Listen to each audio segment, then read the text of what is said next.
Hello Canada! I'm finishing off my world tour right here in my home country. I'm going to Vancouver, Ottawa, Saskatoon, Regina, Winnipeg, Calgary, Edmonton, Montreal, and I'm taping another special in Toronto, so 2 shows there. And tickets to those shows are available right now. There's still a few tickets available for my US shows that are coming up really soon, so go get those if you haven't got those yet. Alright, enjoy the video. Folks, one of my favorite movies of all time is Napoleon Dynamite. That film had a huge impact on me, and straight up, I feel like I'd be a different guy if I didn't see that movie in my formative years. I have always admired Napoleon Dynamite, mostly because all the characters are ridiculous and over the top, but at the same time, they're all incredibly relatable. We can relate to Napoleon feeling like an outsider. We can relate to Pedro's determination, Kip's mustache. It's all very relatable. My favorite character in Napoleon Dynamite, and possibly one of my favorite characters across all media, is Uncle Rico. For those of you who have somehow not seen the film, Napoleon and Kip's Uncle Rico is called in to watch the 2 brothers after their grandmother was injured in a dune buggy accident. Since when does she go to the dunes? Uncle Rico is obnoxious, rude, self-centered, greedy, but throughout the film, you find yourself empathizing with this man because it is immediately obvious that Uncle Rico is a man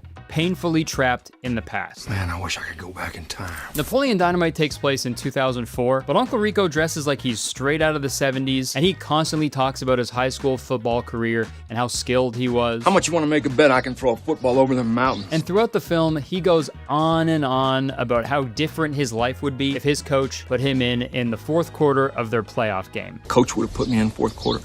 We'd have been state champions, no doubt. I'd have gone pro. I'd be making millions of dollars and living in a big old mansion somewhere. And I think we can all relate to Uncle Rico on some level. We all have regrets in our lives, and I'm sure there's an event in your life that you can look back on and think, well, what if this happened instead? What if I did this instead of that? You know, like, how different would my life be? For example, I always wonder what my life would be like if I never went to the 2016 Shorty Awards dressed like that. We'll never know. It's interesting to think about, right? But obviously, we know we can't go back in time and change the past. That's why it's called the past, right?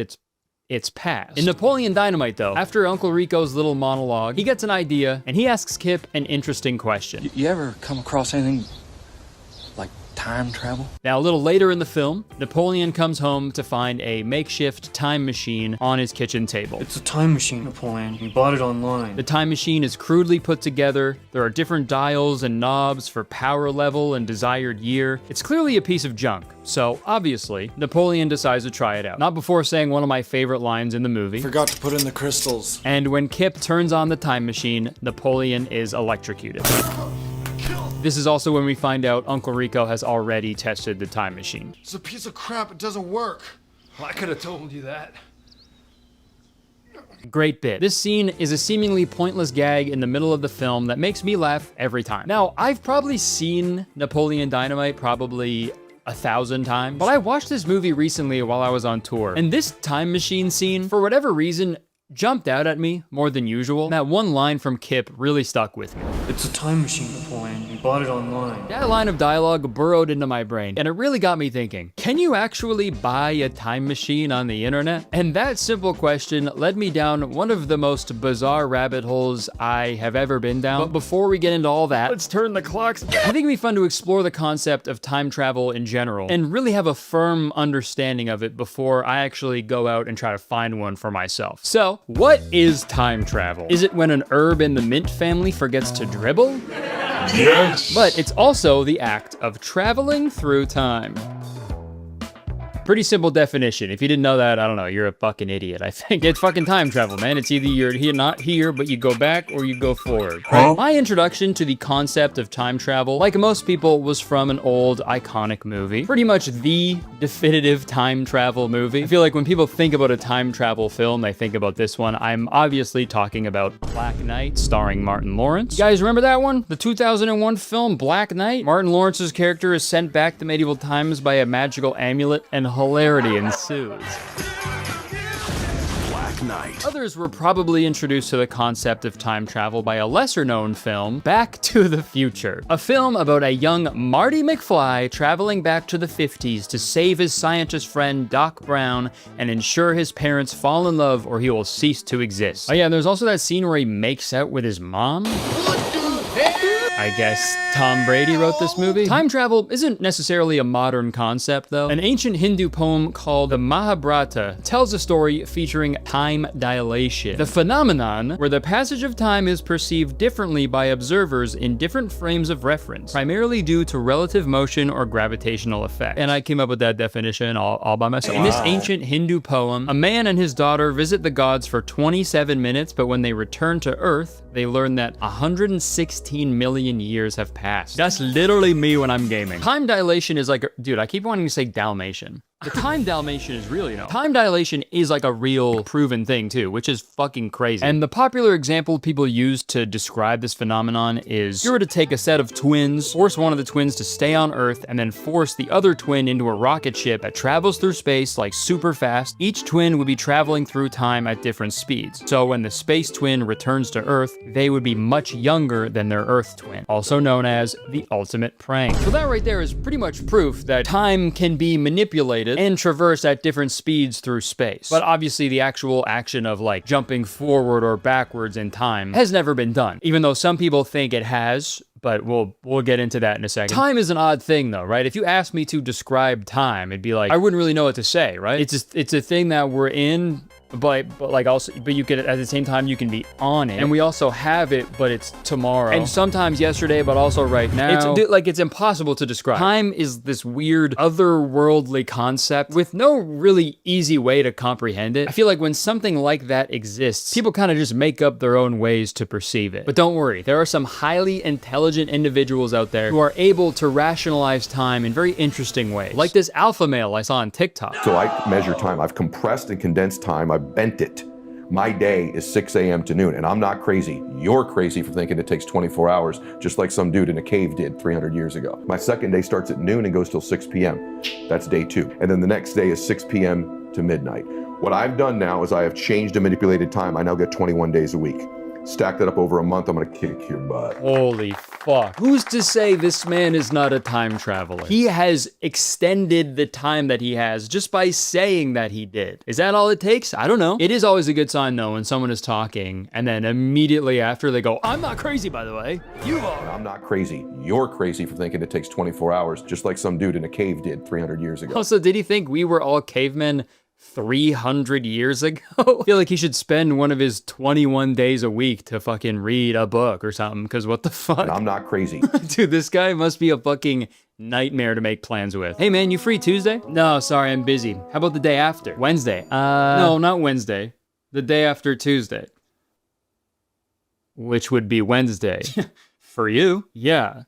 And for everybody else. Dude, are you dumb? It goes Tuesday, Plorp Day, Wednesday, Zoopy Day, and then Thursday. What are you saying? I'm not crazy. Oh gosh, you are lucky I had my anger management class on Penis Day. Penis Day? Yeah. Did you come up with these names? Yeah. Time travel is an incredibly popular topic in film. For obvious reasons, right? Time rules all. Time is kind of like a jug of Gatorade at your soccer practice. It's all you're thinking about. It's the most valuable resource, and most of us don't know how much of it we have left. And that's why so many people create stories about time, because it is one of the few things that we all have a deep, direct relationship with. Time travel is a great subject for comedy films, especially because it lends itself to the fish out of water trope, a narrative device where a character is placed in a new, unfamiliar environment, forcing them to adapt and learn. You know, think of films like Hot Tub Time Machine, Bill and Ted's Excellent Adventure. Yeah, I even put Blast from the Past and Austin Powers in this category. And although time travel is used a lot in comedy, there are a lot of like genuinely disturbing and devastating aspects to time travel that have been explored in various drama and sci-fi films. For example, that scene in Interstellar where Cooper realizes 23 years have passed on Earth while they were on Miller's planet for only 3 hours and 17 minutes. We see that heartbreaking scene of Cooper watching his children grow up without him, and oh my god, dude. Listen, I got you. The actual concept of a time machine was popularized by the 1895 book titled The Time Machine by H.G. Wells. Full name, Home and Garden Wells. And since then, the world has become fascinated by the idea of a machine that can transport us through time. And in the study of time travel, there are generally 3 main theories of how it would work if you traveled back in time. So let's learn about them.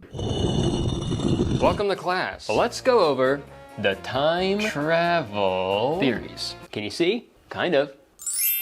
How about now? Theory number 1 is the fixed timeline. So this is the timeline. Say you wore an ugly outfit right around here. And this is the present day and you want to go back to here to sort of, you know, stop yourself from wearing a bad outfit. Hypothetically. The fixed timeline theory states that even if you went back in time, no matter what you did in the past, it would have no impact on the future because what happened in the past already would have happened. A good example of this is Prisoner of Azkaban. You know, when the stranger across the pond is casting all those spells, and when they go back in time, you realize, oh, it was Harry Potter the whole time. Another example of this is Futurama, where Fry ends up being his own grandfather.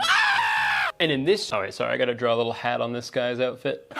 In this theory, if I went back in time and told myself to wear a different outfit, I showed my old self a picture of me wearing that outfit to be like, don't wear this. And then I go back to the present. Me back then, I probably wasn't even gonna wear that. And then I saw the picture that my future self showed me of that. And then I was like, oh, that looks kind of fly, and then I wore it anyway. So like, no matter what, it's gonna happen. That's basically the fixed timeline theory. It's pretty cool, right? It's fun, but I think it's the lamest one out of all three, because it's like, there's nothing cool about it, you know? No free will?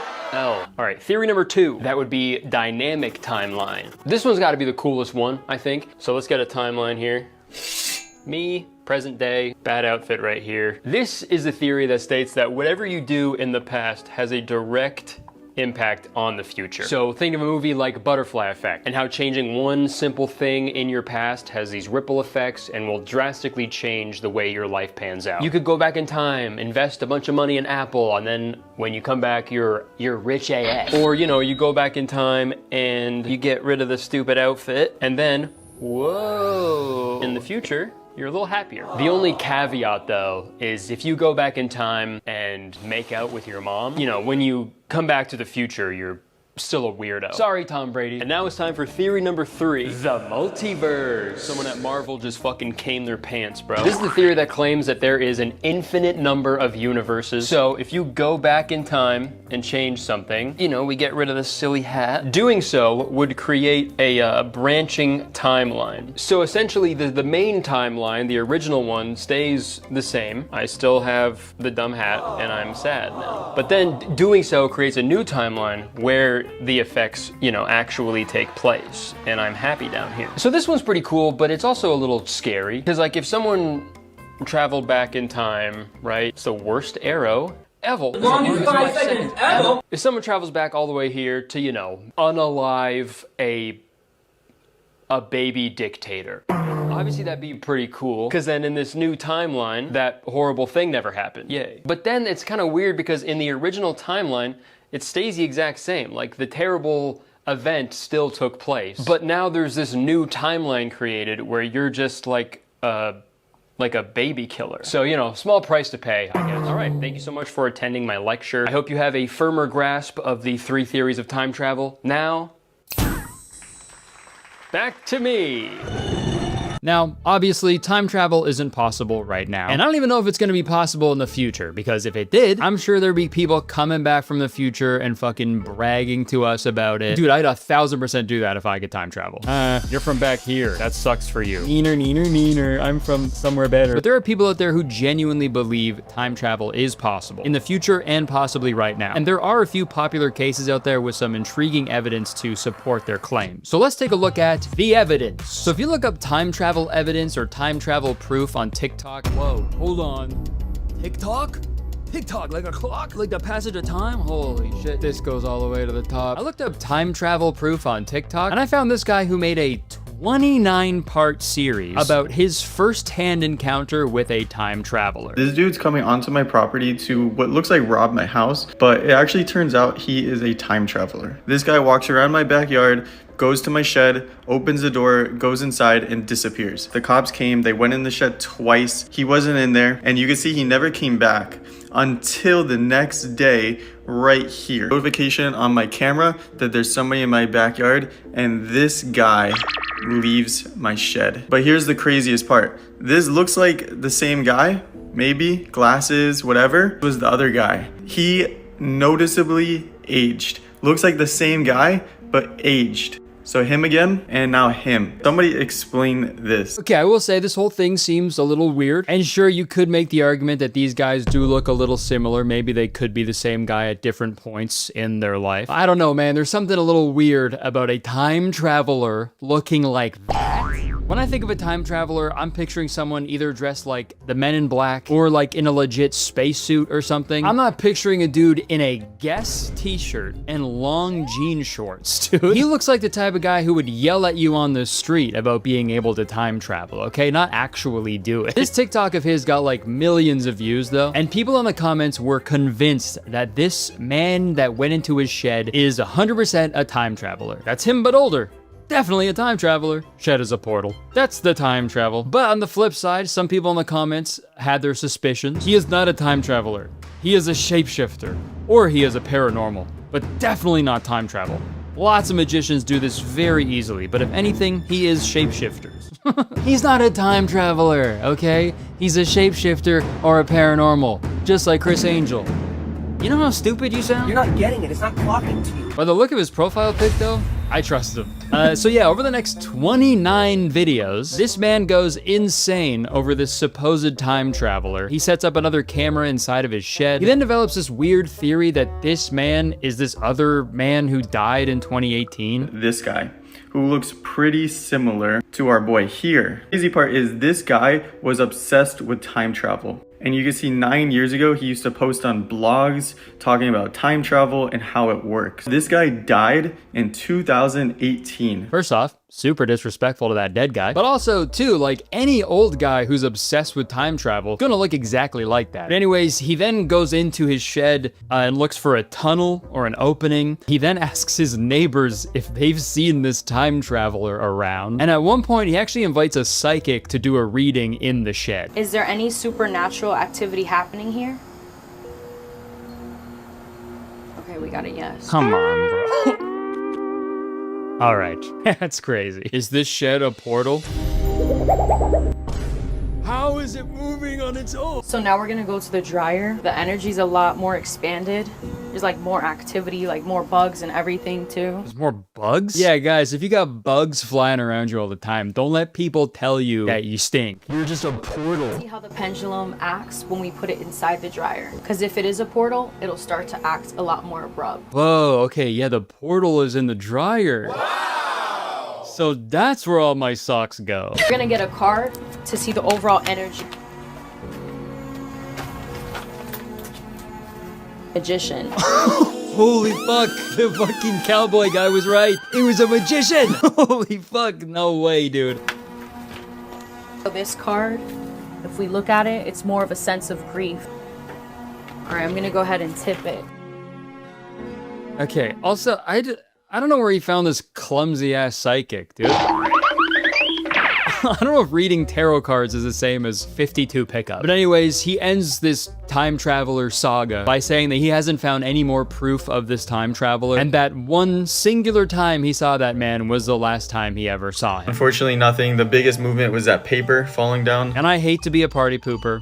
That's a lie. I love pooping on parties, actually. I don't believe this for a second. This old guy could have easily just walked out from behind the shed, because we never actually see him walk out of the shed. Ring cameras also glitch, like, all the fucking time, and they're really not that good at consistently picking up motion where you want them to pick up. So the younger guy could have just left the shed before the cops showed up, and then it just didn't pick up on the camera, you know? And also, the one thing that made me doubt this story the most, the guy who posted this series doesn't even live at this house. This all took place at his Airbnb rental property. It is an Airbnb. Sorry, man, I don't trust anybody who owns an Airbnb. The only reason this guy made 29 videos in order to find this guy who went into his shed was so he could charge him a fucking $300 cleaning fee, okay? I'm convinced. Yeah, the fine print actually says no time travel allowed, so you owe me $1,000 for the time travel fee. This also took place in Florida, so honestly, who knows? I feel like if anybody's gonna like accidentally discover time travel, it's gonna be a Florida man, for sure. You drink enough alligator blood and snort enough fucking bath salts, I feel like anything is possible, dude. And you can find a ton of other people on TikTok claiming that they have proof of time travel, other people claiming to be time travelers themselves, but this is not a new phenomenon. I remember seeing this weird video years ago about a time traveler coming back to warn us about the future. This picture was taken in the year 2118. Definitely not a teen boy in a weird mask. I'll never forget when I took that picture. Time traveler. And for decades, people have claimed that they've seen time travelers in old pictures and videos. For example, this is a picture that a lot of people reference when they want to prove that time travel is real. Dubbed the time traveling hipster, this photo was taken in 1941, and people think it proves the existence of time travelers because this guy here is wearing a hoodie and sunglasses, and he's carrying what appears to be a small digital camera. He is simply way too chill to be from that era of time. I will say he does look a little out of place in this photo, and it does look a little strange when you first look at it, right? This guy 100% looks like he fucking brews his own IPA in his base. But upon further research, you'd find that the sunglasses he's wearing were available since the 20s. Kodak made cameras of that size in 1941. And he's also wearing a Montreal Maroons jersey, which is a hockey team that operated from 1924 to 1938. I think he's dressed just more casually in comparison to the old people surrounding him. If he had like a pack of Zins in a chain wallet, then, you know, then I'd be a little more convinced. Also, dude, a hipster capable of time travel would be way too powerful. They would know about literally everything before it was cool. Another common category of time travel evidence are old pictures of people using modern tech products. For example, there are some people who genuinely think the woman in this painting from 1860 is looking at a phone. There's this clip from a Charlie Chaplin movie where this woman appears to be using a cell phone. There's this video from a 1995 Mike Tyson fight where a man in the crowd appears to be filming with a smartphone. There are dozens of these examples. Could this be proof that time travelers exist? No, obviously. Each one has a perfectly logical explanation. This girl isn't looking at a phone because little books existed back then, so it's probably a little book, at least a Kindle. Charlie Chaplin lady can't be using a cell phone because that clip is from a 1928 movie, and I don't know if they had cell phone towers back then. And the Mike Tyson guy was actually using this old Logitech camera that kind of resembles a modern smartphone. The painting is the craziest claim though, dude. Could you imagine if phones existed back in the 1800s? Ooh, I got a match on Hinge. Ooh, well, come on, what's he like? Okay, he's very handsome.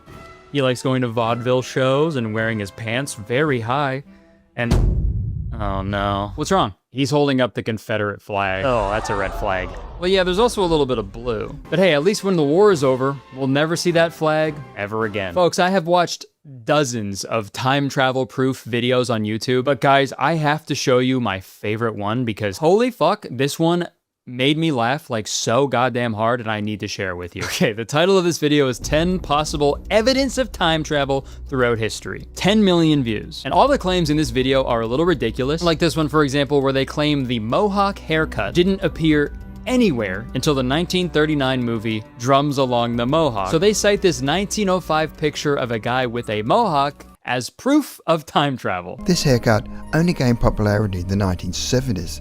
So how on earth did a man from 1905 choose such a futuristic hairstyle? Okay, so that's obviously hilarious because the Mohawk style of haircut obviously existed way before 1939. And also, that doesn't even look like a mohawk. I think his barber just fucked this shit up. Dude, it's crazy to get a haircut so bad it makes people believe in time travel. That sucks. Whoa, you're from the future? No, what makes you say that? I've just never seen a haircut so ugly. I'm sorry, I'm sure it's stylish in your time, but right now, oh my god. If I looked like that, oh my god, I don't even know what I would do. Fucking kill myself. Okay, you're right, you got me. I am from the future. I knew it. What's it like? Everyone is really nice to me. But guys, my favorite piece of evidence they show in this video is this one. This footage was recorded during a live football match in Uruguay. During a live football match, a shadowy figure can be seen running through an aisle at super speed.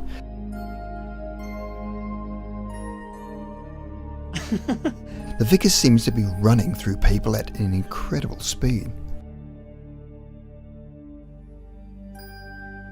Okay.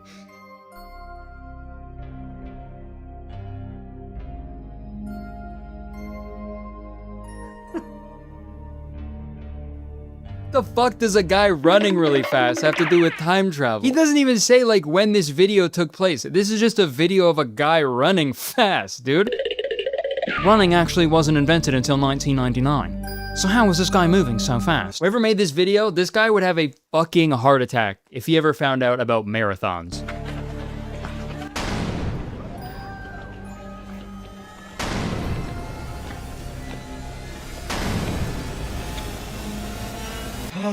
Call me a time traveler, how I be getting the runs. As you can see from those examples, tons of people out there believe that time travel will be possible in the future and that we've already been visited from these time tourists or time travel, whatever you want to call them. But what if I told you that there is a large group of people out there who genuinely believe that time travel is possible right now in 2025? I mean, honestly, it's not that shocking. I feel like people believe in like way crazier shit these days. But it's true though. It is true. Right now, you can go online and you can find many different ways to travel through time. And I want to know if it's true or not. I want to learn everything about whatever methods are available right now to actually travel back in time. I want to be the first person on YouTube to successfully document a trip backwards in time. Now, I'm aware that's a pretty lofty goal. You know what they say? Shoot for the stars, and if you fall, you fall right through the clouds and you fall to your death and you die and it hurts. And I've been thinking about what I would do if I successfully went back in time. Like, where specifically do I go? Because if I'm being honest, I actually like love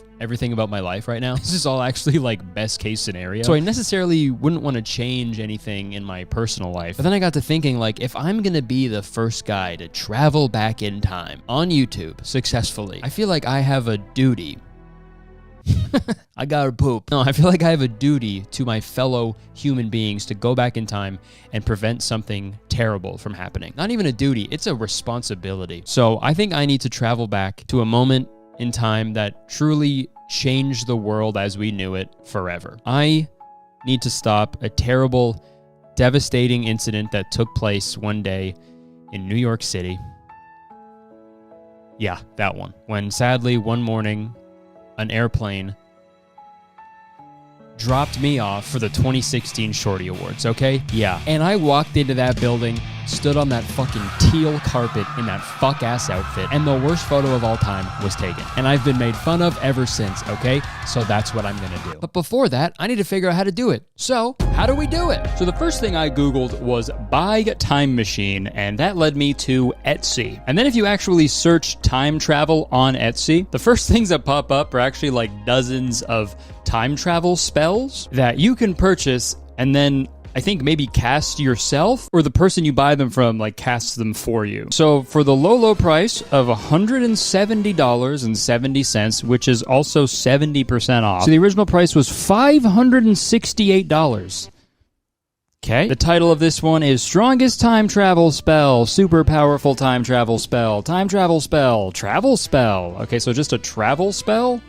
So a plane. It's a plane ticket. You get a plane ticket. It'd be fucked up if someone ordered a time travel spell and they're like, okay, abracadabra, thinking that they're going to show up in like 1950, but they get transported to like modern day Boise, Idaho. Okay, time travel spell there, like a weird, like, I think AI artwork there, which is great. Uncover the secrets of time with this meticulously crafted spell, infused with ancient wisdom passed down through the ages. This spell offers seamless traversal through time, ensuring a safe and exhilarating journey. Delve into the... Ew. You want me to travel to the annals of history, bro?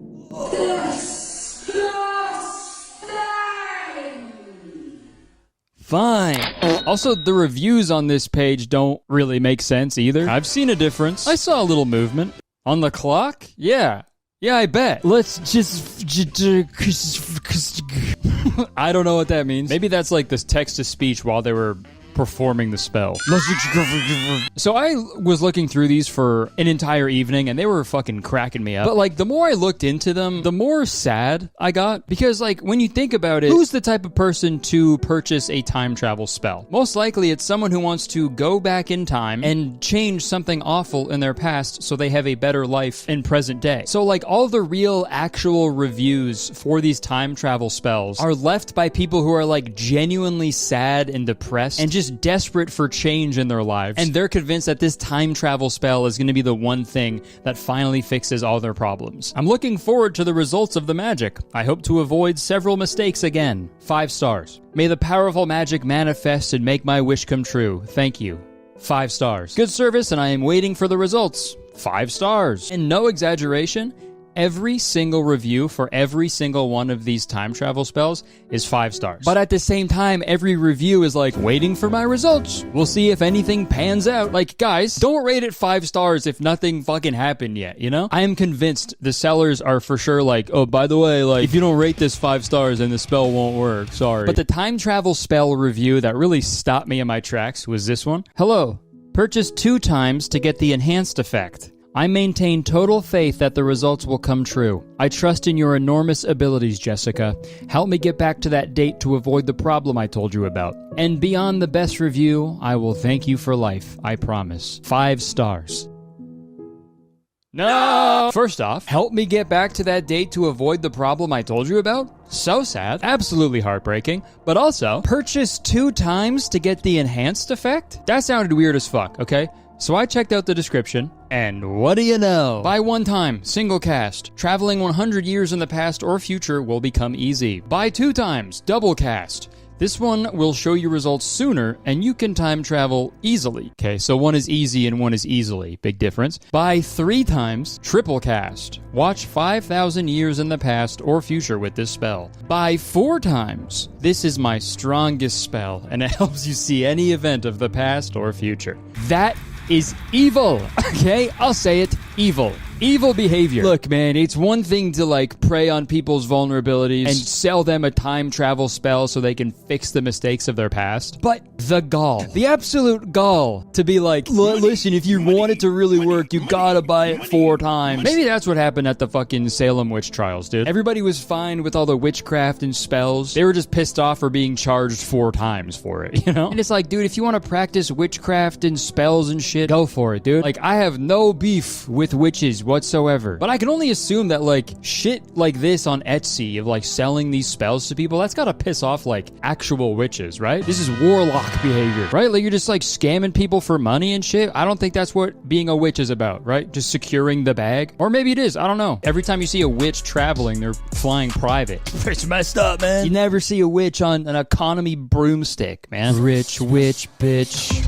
All right. These time travel spells are really intriguing, but I didn't want to purchase any because I didn't want to really, like, give these people my money. I am a man of facts, science, and evidence. So if I'm going to try and travel back in time, I feel like I need to do so the old-fashioned way. The way Home and Garden Wells intended. A time machine. Welcome to a different part of my office. Gonna be honest, finding an actual time machine is actually a lot more difficult than I imagined. Based on the Napoleon Dynamite clip, I thought it was just, they ordered it online, bada bing, bada boom, it's so easy, right? It was not. When I looked for a time machine, it was mostly just replicas of the time machine from the movie adaptations of The Time Machine based on the novel The Time Machine by Home and Garden Wells. Weirdly, there are a lot of these replicas online. I mean, just by sheer volume, one of them has to be working, right? A broken clock is right 2 times a day. So guys, I really had to try extra hard to find one that suited my idea of a time machine. And who knows if I found one, but I'd like to go through some honorable mentions because in my search, I came across some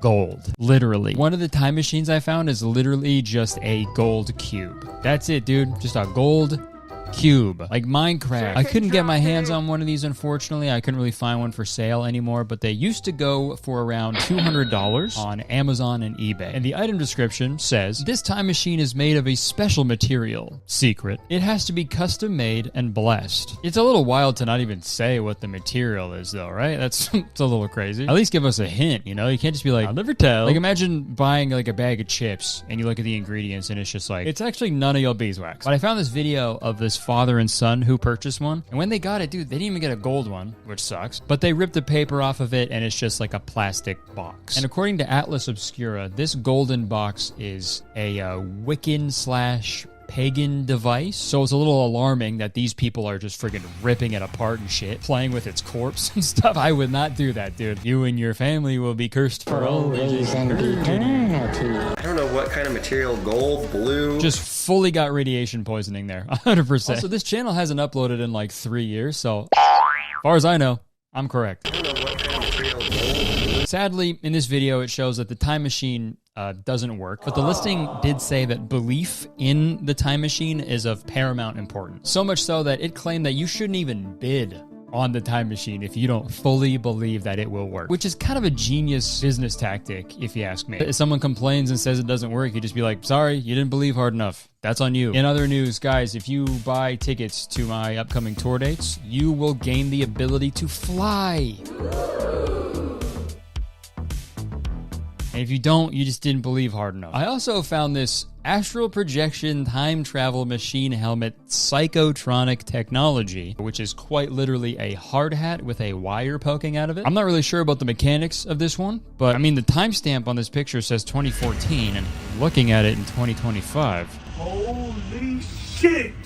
Holy shit. It works. There was a lot of them, guys. There were some schematics for me to build some at home. There was one that was, a little gimmicky for children. And after hours and hours of scrolling for time machines on eBay, just pages and pages, I got through so many goddamn pages. A time machine finally popped up that caught my eye. The Flux Capacitor. Temporal Flux Generator, original design by John Bajak. Rare. This is what I'm picturing in my head when I think about a time machine you can buy online. It's got dials for past, future, a switch for flux capacitor. I hardly know her. And then it looks like some sort of button for charge, whatever that is. Dude, incredible. I didn't know who this John Bajak guy was in the eBay listing, so I researched the name, and it says online that he was a philosopher of computing who published a book titled Cyber Wisdom. He also apparently created and shared schematics of a time machine that you can build. He publicly shared those with people, and I guess people have been building those ever since, and then subsequently selling them on eBay. I also found out that this John Bajak person sadly passed away, but it's comforting to know that his life's work is still seemingly living on in the time travel community. So let's read the eBay listing for this time machine. $380 US dollars. Damn, okay. In 1990, John Bajak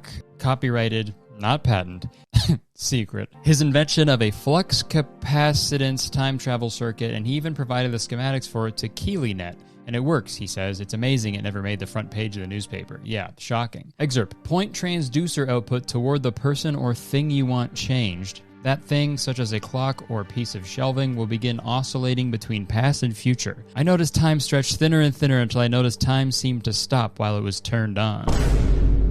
It's turned on? Okay. Freaky-ass time machine. Jack was on to relate how his TV exploded, reassembled itself, talked to him, and threatened him. Apparently, this time travel business can be dangerous. By his own admission, Bajak was taken to a psychiatric hospital after the time travel experience. Damn. And now you get the opportunity to experiment by yourself. Nice. Guys, I knew the second I saw this picture that this was a time machine for me. So, I ordered it. Today it is June 15th. I ordered this time machine 3 weeks ago, and I have yet to receive it. If only I had the time machine now, then I could fast forward through time to when I get the time machine, Nothing else I can really do except wait, so I guess I'll just hang out until it shows up.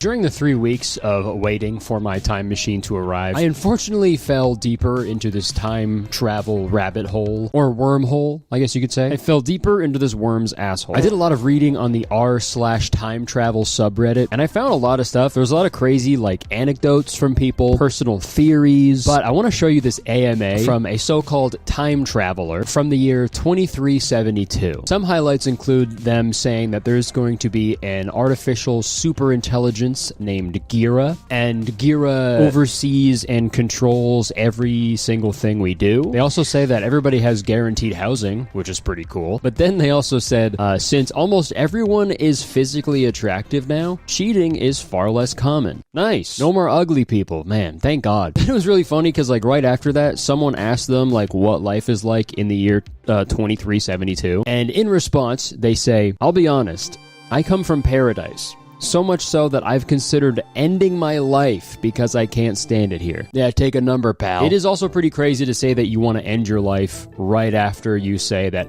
everyone in your time is way more attractive, You think he wants to end his own life because there's so many ugly people here? That's got to be the funniest reason to want to take your own life, dude. Everyone's so fucking ugly, man.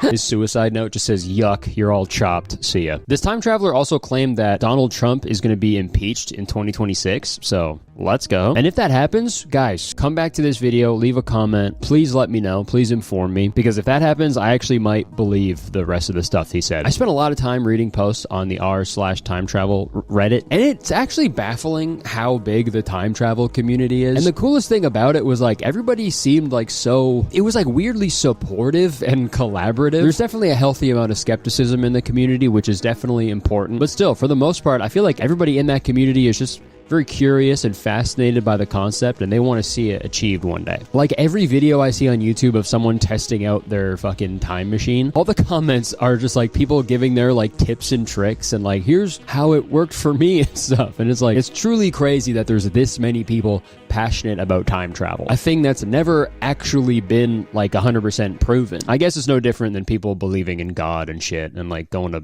like Bible study, because that's never been proven, but people lose their mind about that shit, right? At least with time travel, you get to play with little doohickeys. Maybe I'd start going to church if they had a couple thingamabobs, all right? Where the doodads at. And the eBay listing for the time machine that I purchased mentioned a man named Stephen Gibbs. So I looked him up, and he had a pretty huge impact on the time travel community. He published a book titled Plans for Time Travel Machines That Really Work, Revised and Updated Edition, How to Move Through Time and Space. Really just rolls off the tongue. So I bought this book, and it is something. It's a heavy read, for sure. The beginning mentions a run-in that Stephen Gibbs had with the quote-unquote time police when he went back to 1969, that is. If time travel does exist, that's got to be a year where lots of people go to. 69? Which is funny. So, Stephen here, in his book, says that anybody can time travel once they understand the simple equation R1, R2 equals T.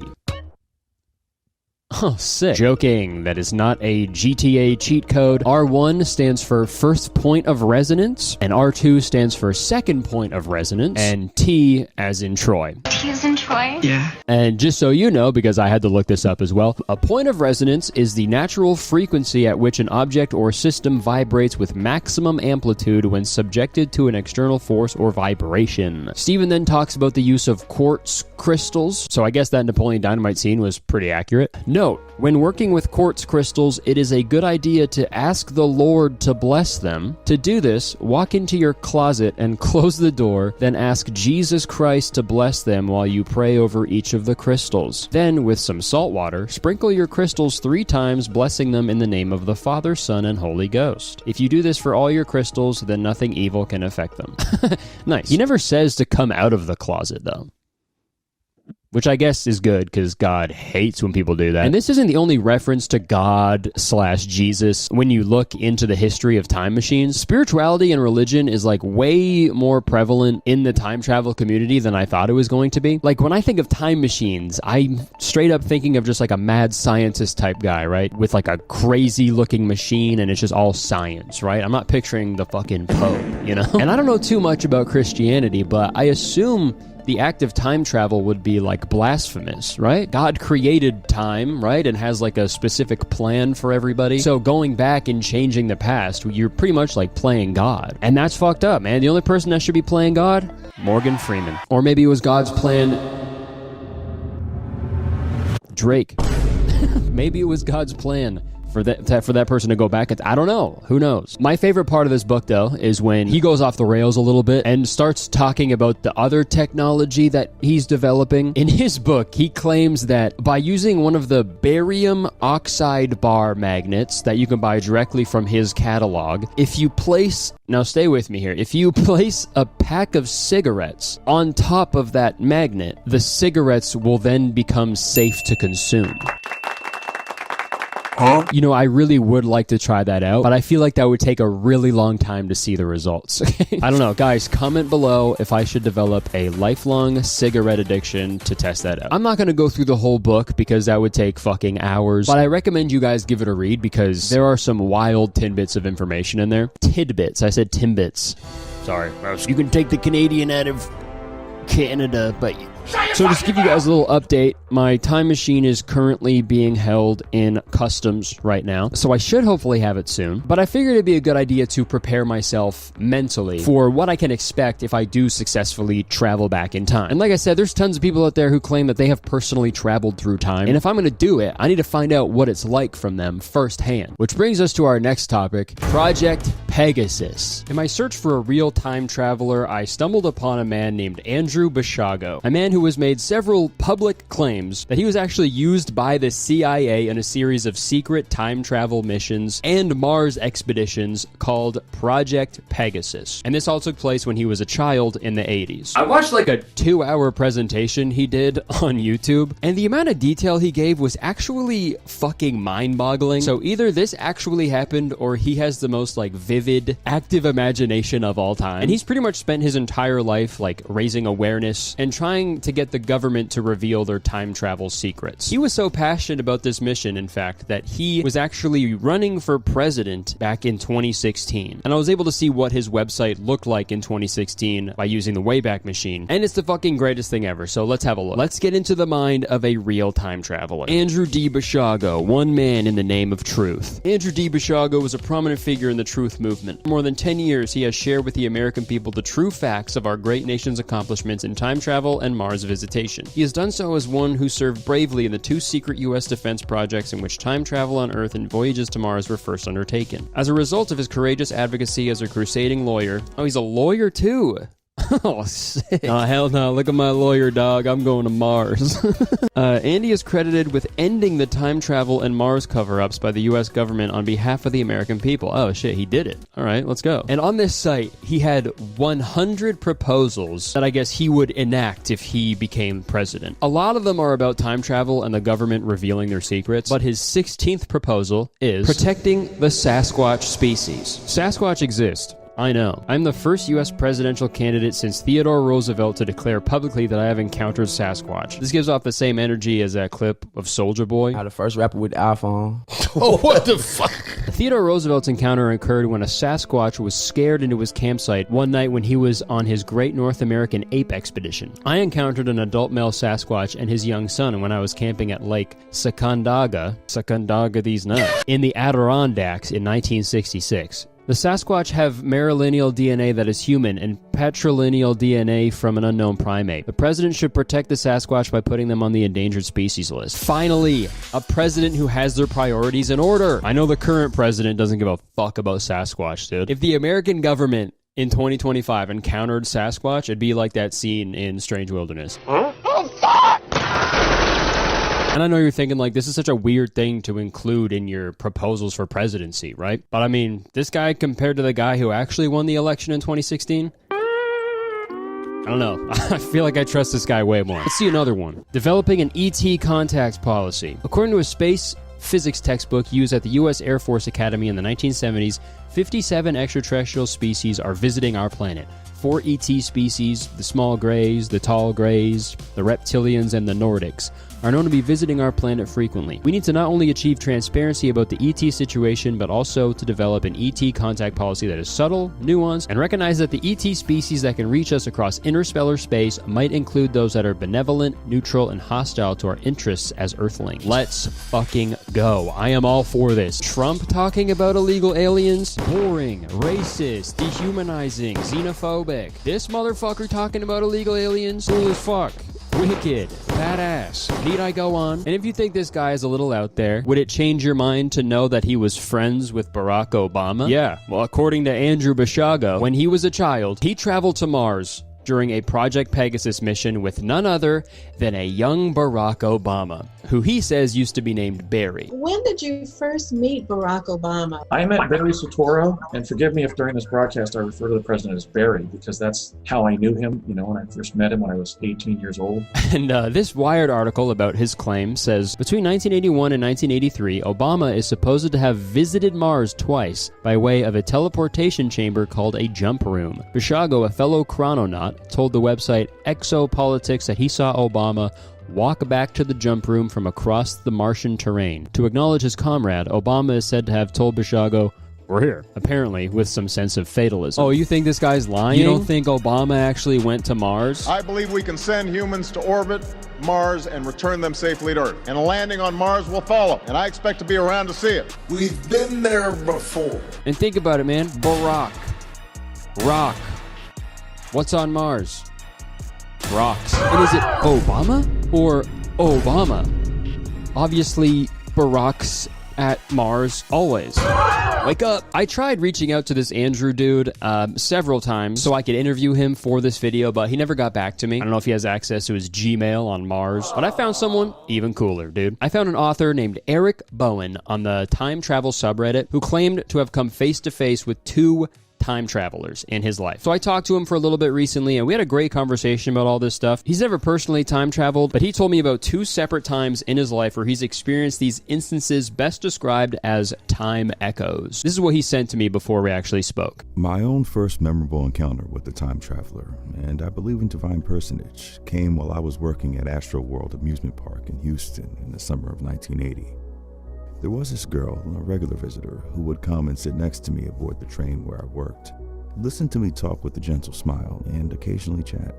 She seemed, I would guess, about 12 years old. 19 years later, I ran into that same girl at the same park, still apparently about 12 years old. I hadn't aged a day. We didn't speak, but she waved at me and then ran right past me. That wasn't the only time echo. That same summer of 1980, I was carrying an expensive school camera in downtown for a photo shoot and wandered into a rough part of downtown. I was accosted by 2 thugs who wanted the camera. I was rescued by a pleasant, somewhat stocky man in an LTD who picked me up and gave me a ride back to my car, along with some fatherly advice. Again, I didn't think too much of it at the time. 19 years later, I saw him again. Same guy at the restaurant I had a short-term job at as a waiter. Again, I hadn't aged a day. 2 separate encounters with 2 different people. And 19 years later, those same people show up in his life without aging a day. Pretty weird, right? And you can be skeptical all you want, but I believe it. Because what do I know?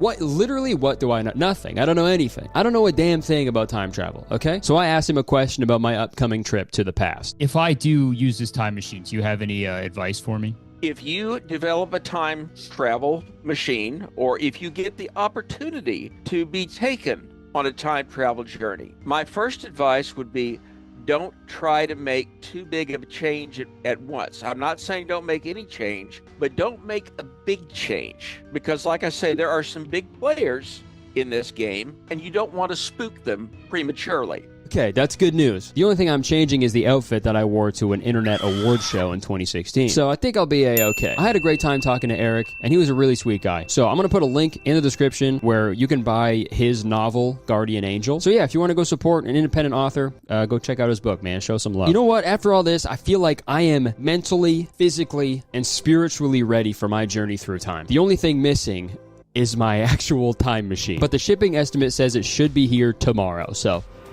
fingers crossed. Let me tell you, man, I had quite the morning trying to get my hands on my fucking time machine that I ordered, dude. So here's what happened. I had the time machine sent to a P.O. box, and it was sent by the National Postal Service of Mexico, which online it says that they don't ship to P.O. boxes, and I didn't look that up until after I ordered it, which was my fault. So I was already really worried about it not ever showing up, and then I got an email saying that the delivery failed. So I was like, fucking sick. Greg, I guess I'm never getting this time machine. I have to reorder it or something and have it delivered to like a home address or something. But I figured I'd check my P.O. box anyway. So I drive over to my friggin' P.O. box, and what do you know? It wasn't there. It was not delivered, which was annoying because on my way there, it said delivery attempted. So I was like, what? Well, which is it? Was it attempted or was it failed? So whatever. I leave my P.O. box defeated. I'm driving home, and then I get a phone call from a random number. So I answer it, and it's the dude who was working at the post office. And he's like, dude, the second you left, a package from Mexico showed up with your name on it. Right on time. Machine. So I fucking turned my ass around, drove back to the P.O. box, and guys, I got it.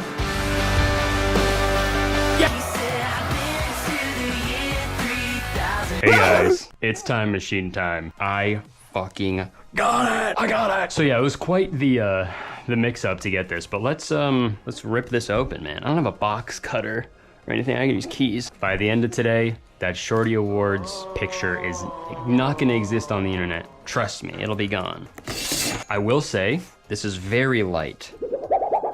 Like, it's like not even a brick weight. A brick weight. The secret to the universe in my hand. Whoa. There it is. Also, it's pretty interesting on the box. They labeled it Educational Electronics Kit, so they could get it through customs, I guess. Yeah, they sent me some files on eBay that I should pull up. The seller like sent me some instructions, but they didn't really make any sense. It also said on the eBay listing that I had to purchase my own like AC adapter or DC adapter. I hope this fits. It doesn't. A lot of these are just like scans of weird books. Some about a fucking crystal and shit. I feel like I was sent the wrong one because this is, what the fuck is this? Astral travel connection. Time travel unit into a copper plate that's next to your navel, and then the other cord into an alligator clip into a water pipe. The fuck? Or another one, alligator clip into a metal rod buried a foot at last over grid point. Like, bro, I don't even know what that fucking means. I think I was sent the instructions for another product he has called the space-time modulator. So I'm gonna have to just go through the flux capacitor thing with the way that it's said on eBay, which was like you point it at stuff and then it'll change. I also think at least the one in like Napoleon Dynamite had like years that you like dialed it to. This is just like past, future. Like what if you turn the dials all the way to normal? Perfectly, like wouldn't that just like make it to present? And this is a button, okay. I should have brought like a fucking fire extinguisher.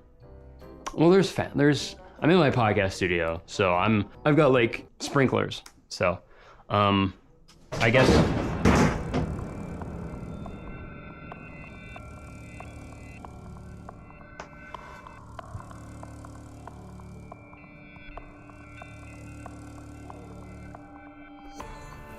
Is that a sign? Okay. So that just happened. I will say, it is a little weird. I've been in this podcast studio for like 3 years now, and nothing has fallen off the wall. But the second I flipped this switch, I thought this was a time machine, not a friggin' poster fall down machine. What the hell? All right, well, that was fucking weird. What do you guys think is the setting for 2016? So how about future all the way down? Past, this is probably right now. So this would be the beginning of time, and that would be, I don't know, probably like around there, 2016 around there. Okay. Dude, imagine if this worked. That'd be so fucking crazy. The secret, the biggest like scientific mystery solved on my YouTube channel. And like I said, in the eBay thing, when it said like he pointed at a TV and it fucking started talking to him, I got a TV in the back too. So we'll see how that goes. I'm gonna plug this in and see what happens. All right, we got the cord here, and I guess I plug it into somewhere here. Is that even in? Is it in? All right.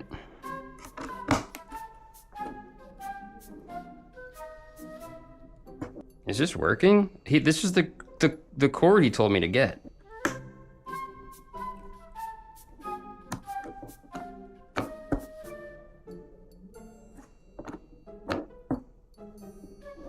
What the hell? Hold on, what is 9 volt plus T? Bruh, is this supposed to go into like a battery? Oh, you attach it to a battery. It told me to get this other thing. All right. Fucking be right back, I guess.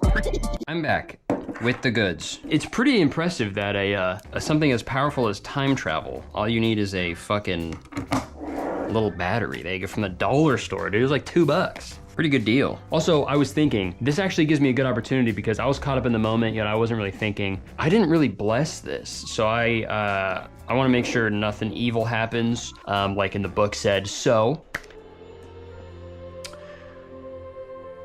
sup? Sup, dude? It's good. It's me, Kurt. I know I've openly talked bear shit on you for probably like, I don't know, 25 years. So I'm sorry for all that. But you know, you gotta forgive me for that. You have to. I just want you to bless this I'm the Father, Son, Holy Spirit. I want to make sure everything is safe and no harm is done unto me. And you keep it that way, and things won't get ugly. Okay? If anything bad happens, all right, we'll take this outside. Amen. Battery engage.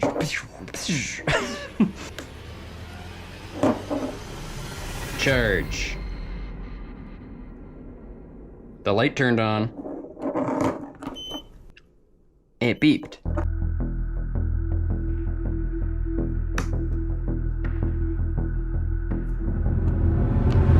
"2016 Shorty Awards. Teal carpet."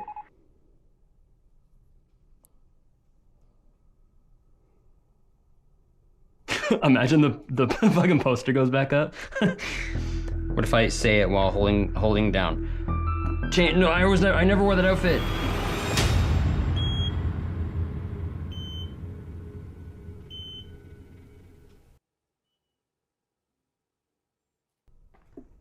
Bruh. What if it's like Wizards of Waverly Place? I have to say something that rhymes. On Valentine's Day, you'll find some Cupid shit. Take me back to 2016 and make it so I never wore that stupid fit.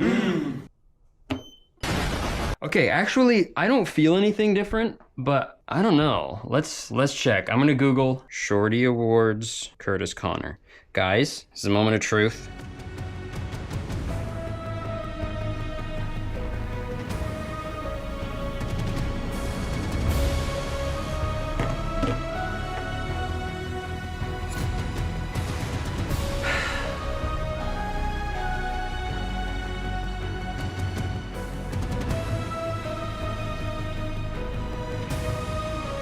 It's a piece of crap, it doesn't work. What if I just hold it down for fucking ever, okay?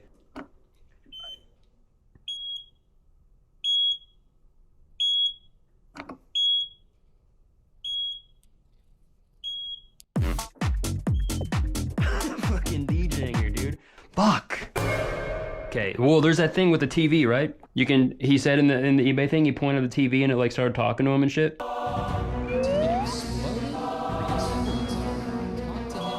Come on.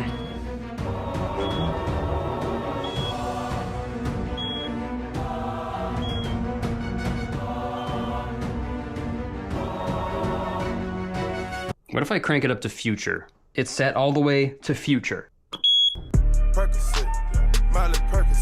Well, the thing didn't work. I'm still wearing this outfit. Unless I'm so wrapped up in the theory that I'm in a dynamic timeline. What if I just prove that theory is wrong?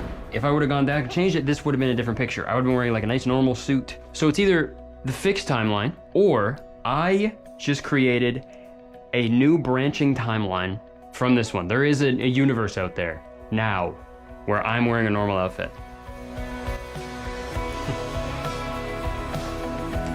I'd say today was a big success.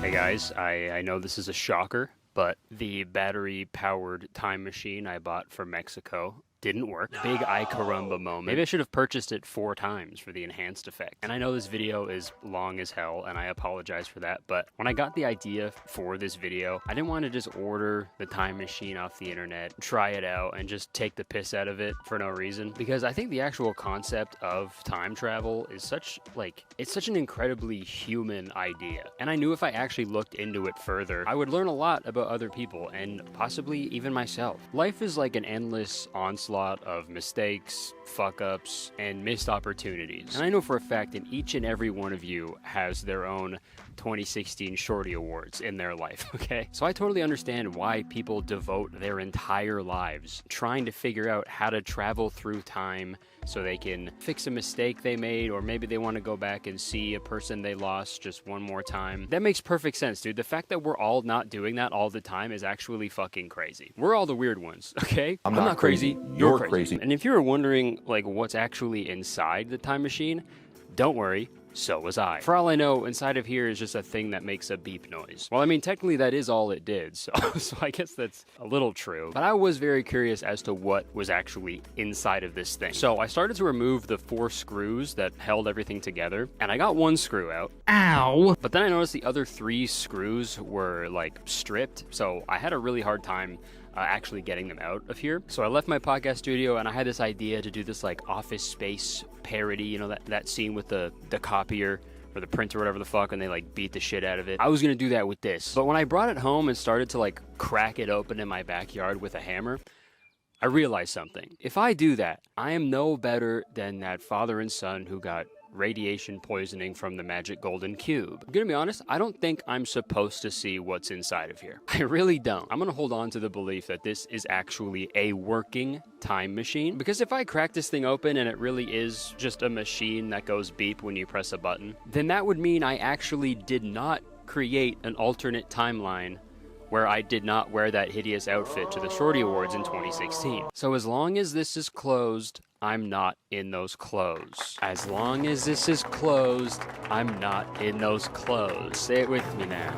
As long as this is closed, I'm not in those clothes. And now that I say that out loud, I think I finally understand God.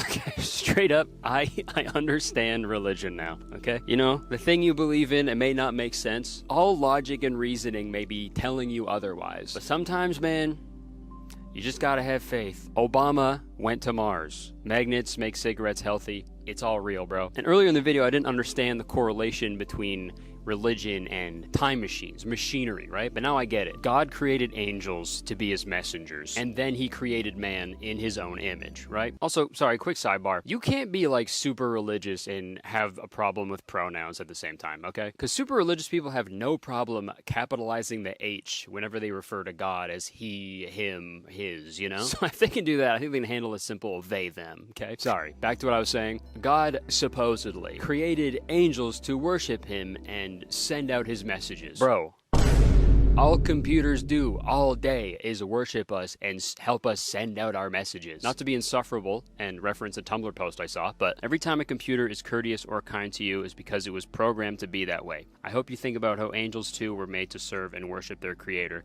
and I hope you want more for them too. And when God was done with the angels, he then created man in his image. Just like how we are making AI communicate with like human-like qualities and tendencies, right? And now I'm not saying we're all God, necessarily.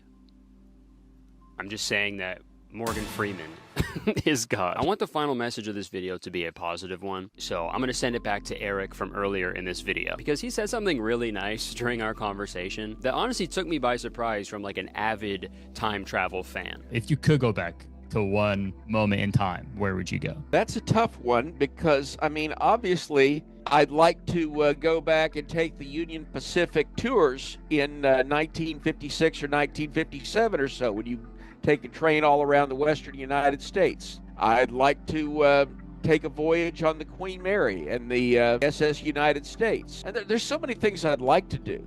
Mm-hmm. But if I had to pick one, right now, I would just say I am looking forward from here. I'm not really looking to the past. I want to see how this plays out. Well, I want to see what happens next. Let him cook, dude. Guys, we're all traveling through time every second we're alive. How cool is that? Don't look back and be sad about the bad outfits you publicly and proudly wore. Look forward to the fact that you learned a lesson and you'll never wear those bad outfits again. Life is a time machine, bro, and it's free. The fuck? I spent like $300 American on this thing. You know how much that is in Canadian? Like $1 billion. So I guess the final message of this video is, if you're sad about something bad that happened in your past, don't worry, because this stayed closed. So as far as I know, there's a universe out there where nothing bad has ever happened to any of us. So yeah, good night, and you're welcome. Folks, is there an appropriate age to stop watching SpongeBob SquarePants?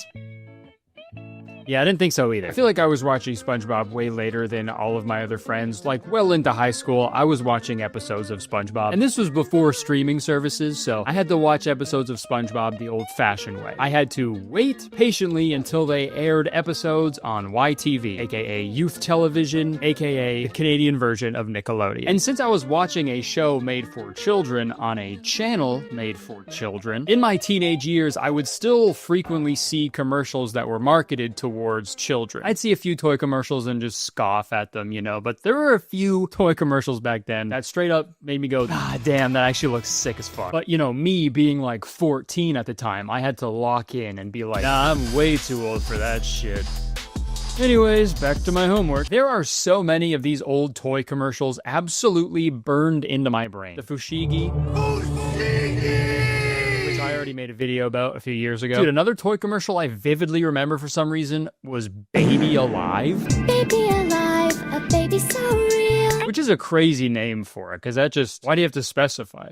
They never advertise their dead babies. I never wanted Baby Alive, you know, but for some reason, YTV aired the absolute shit out of this commercial, dude. Baby alive is so real that you can feed her. Give her a bottle. Uh-oh, I need it. And then she leaves an uh-oh in her diaper. Disgusting! A doll that shits and pisses in its diaper? Bro, that's disgusting. Why would you want that? Yeah, Mom, can I have the doll that shits for Christmas? I feel like that's a little too realistic, right? Too much realism is bad, I think. Oops, you neglected your baby and now CPS has taken him away to foster care. Try to avoid max jail time by pleading insanity in your court hearing. Uh-oh, the jury sees right through your lie and you're sentenced to 20 years in prison. They'll never take you alive. Escape! You can run! Run! Faster! Dude, I could list old toy commercials for days. Elefun looked awesome as hell. Bullseye Ball seemed like an absolute blast. I have so many vivid memories of these toy products I never got to try, but one in particular has always perplexed me way more than the others. Like, to this day, I still don't believe this toy is a real thing that works. And I am, of course, talking about Mind Flex. If I describe Mind Flex to you right now, you straight up will not believe me, so let's just watch the commercial. Mind Flex lets you move a ball with the power of your mind. We wanted to see how people react to playing Mind Flex for the very first time. Awesome. Mind-blowing. A wireless headset transmits your level of brain activity to the console. The more you concentrate, the higher the ball rises. And Mind Flex is the obstacle course game you can customize in hundreds of combinations. There you go. Can you conquer Mind Flex? This is the future of games right here. Mind Flex game comes as you see here. Batteries not included. A game that gives you legit fucking superpowers? Are you kidding me, dude? This compared to the doll that shits its pants? No competition. I'm so blown away by this, I might shit my pants.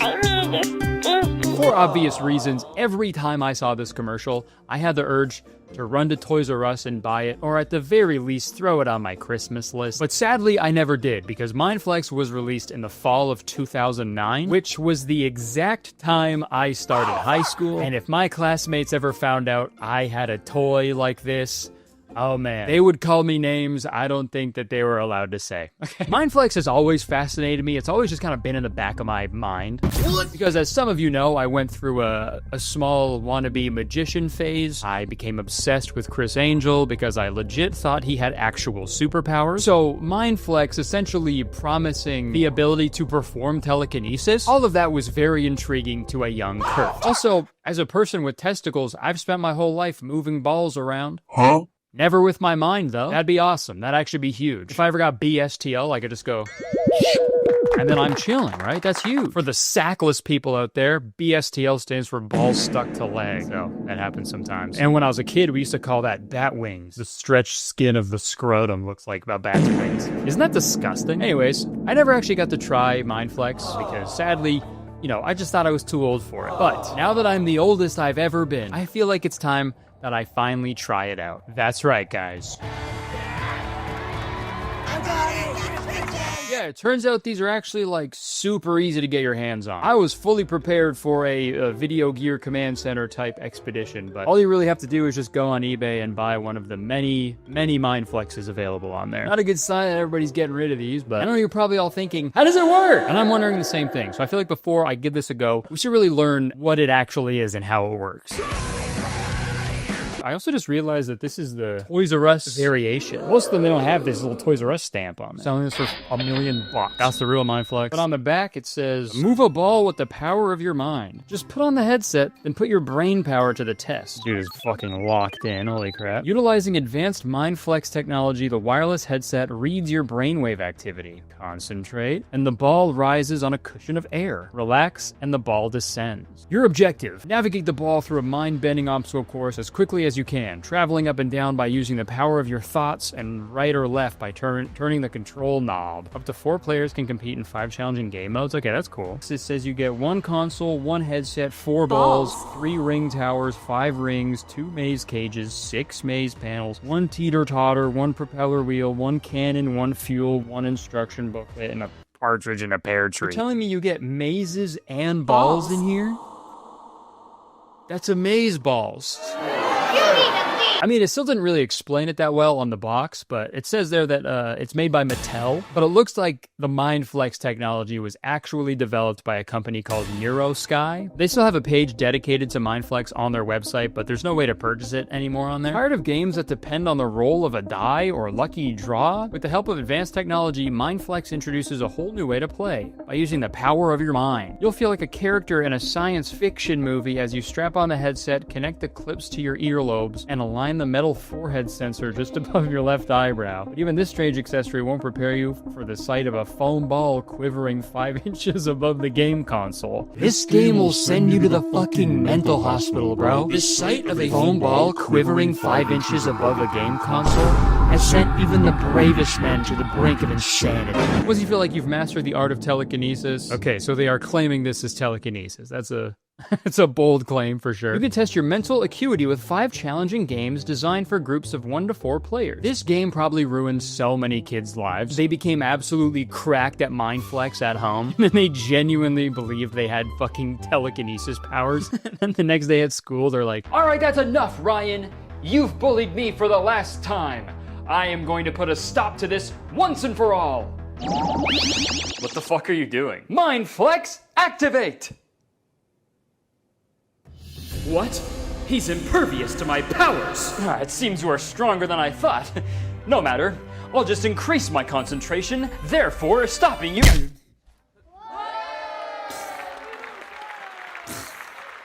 Alright, so from what I read online about Mindflex, your brain produces electromagnetic waves when you have a thought.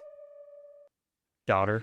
I'm sure it works for gay sons too, but no, when you have a thought, your brain, it creates electromagnetic waves, and these waves can be measured with electrodes like attached to your scalp, and these are called EEG signals, aka electroencephalography. What the fuck is that? Electroencephalography. Electroencephalography. Electroencephalography. Electroencephalography signals. That's what it means. That's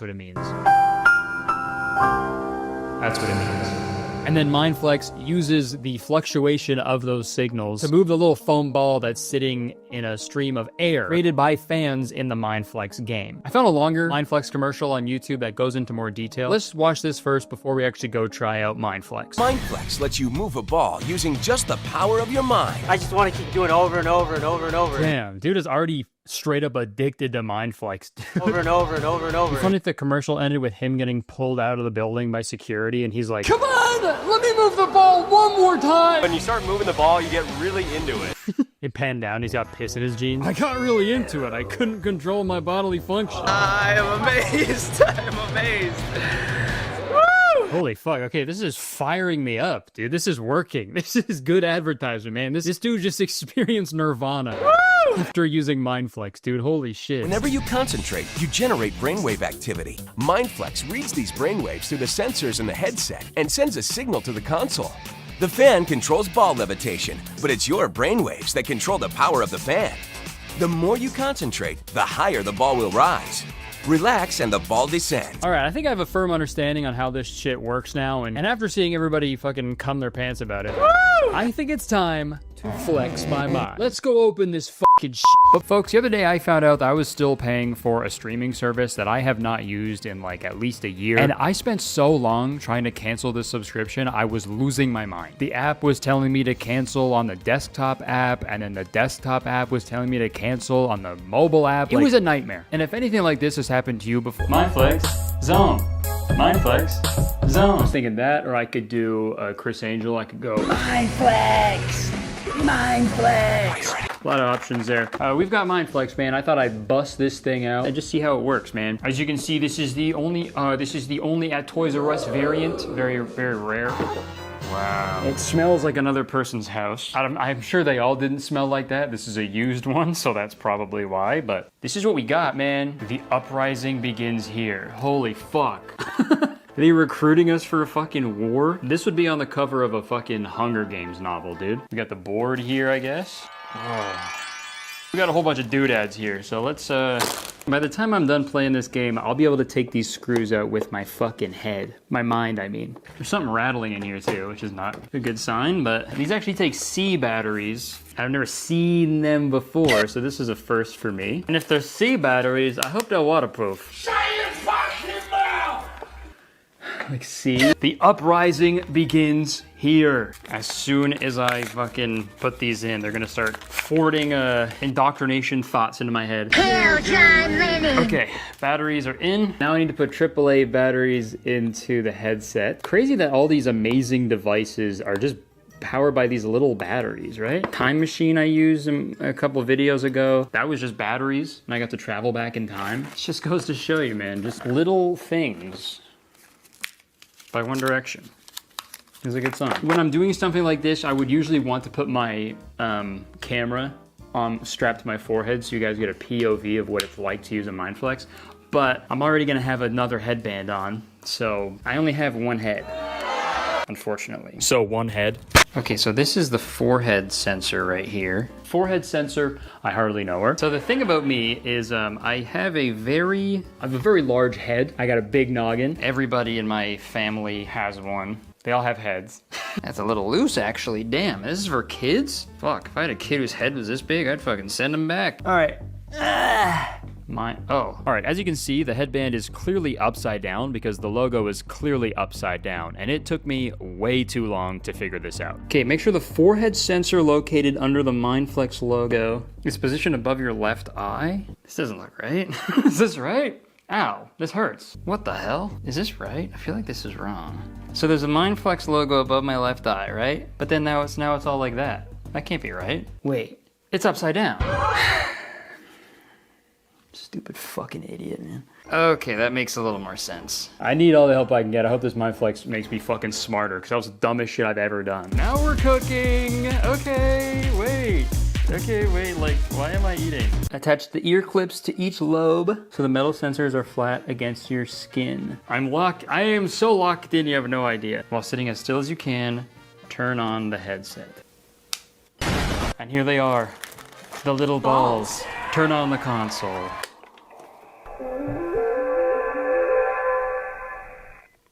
Select game. Holy shit. Press the select button until you hear freestyle. Freestyle. Okay. Sitting here playing Mindflex. Shoddy said I got that nice sex. Hope I can make these balls float, cause if I do, then I'll be y'all's goat. Oh, shit. Press the enter button. Begin.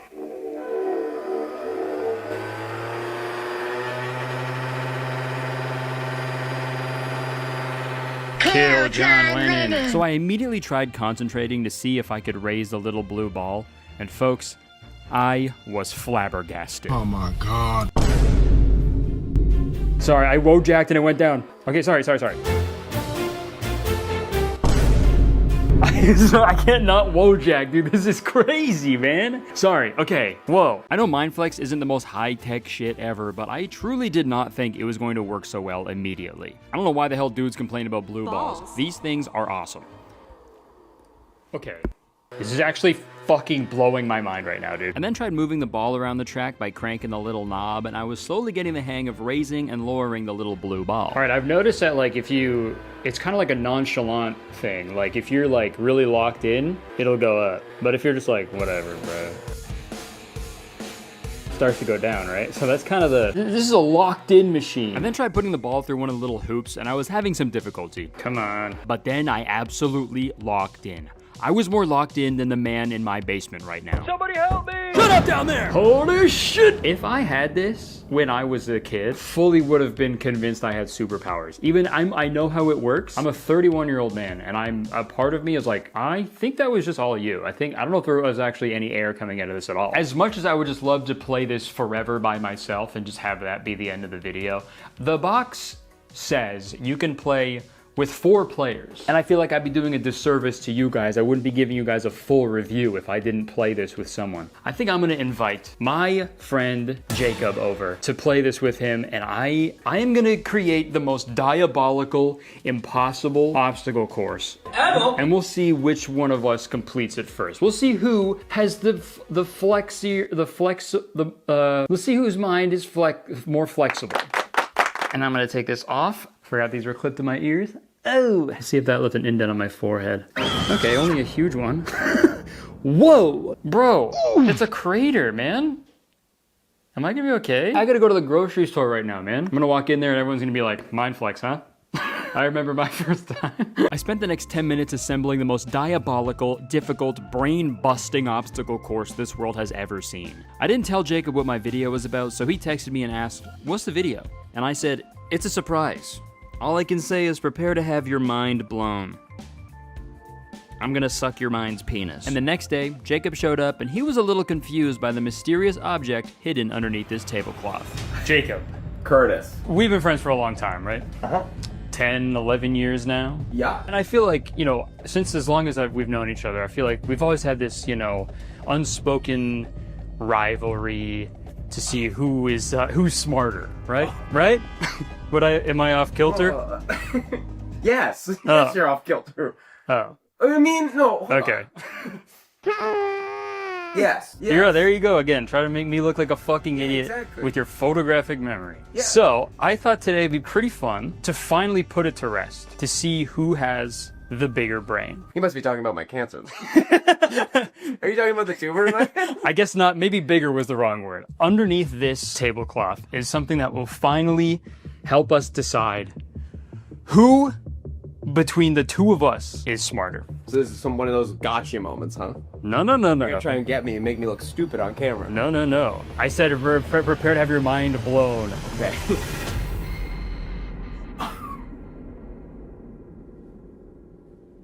Are you familiar with this? So, MindFlex, I'll show you the commercial. Let's watch the commercial. Because this was a product available from 2009 to 2011. MindFlex lets you move a ball with the power of your mind. We wanted to see how people react to playing MindFlex for the very first time. Awesome. Mind-blowing. A wireless headset transmits your level of brain activity to the console. The more you concentrate, the higher the ball rises. And MindFlex is the obstacle course game you can customize in hundreds of combinations. It's very, 2000s, late 2000s advertising to be like, this is the coolest fucking shit you'll ever see in your goddamn stupid life. Yeah. So I created this obstacle course that will test how smart we are and how functional our brains are, basically. Okay. Candidly, I've had a little bit of practice. I've tried it out before a little bit. So I'll let you try it out first just to get your I got reaction here. Also, I do have a condition. What? Wait, you have like a stomaching? Yeah, I got a stomaching. I actually ate a bunch of those balls. This has to go over just above your left eyebrow. And then also these clip onto your your ears. Now I'm gonna flip this on. Okay.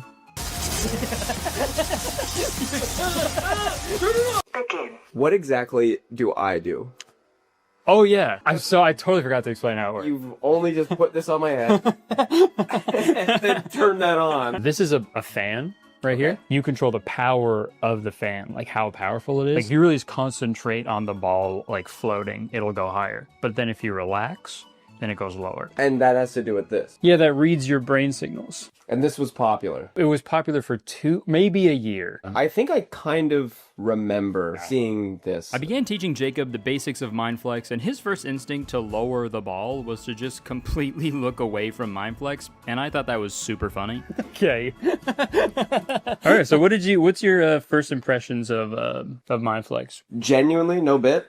Really cool. I am amazed. All right, so I was thinking it'd be fun to have a little go to see how long it would take each of us to finish the obstacle course. I mean, you're already strapped in. Do you want to go first? Yeah, let's give it a whirl. So then, and hold on now. Like, oh yeah, let's go through it. The obstacle course. Starting line is right here. You move the ball through the hula hoop. Oh god, yeah, it's wet.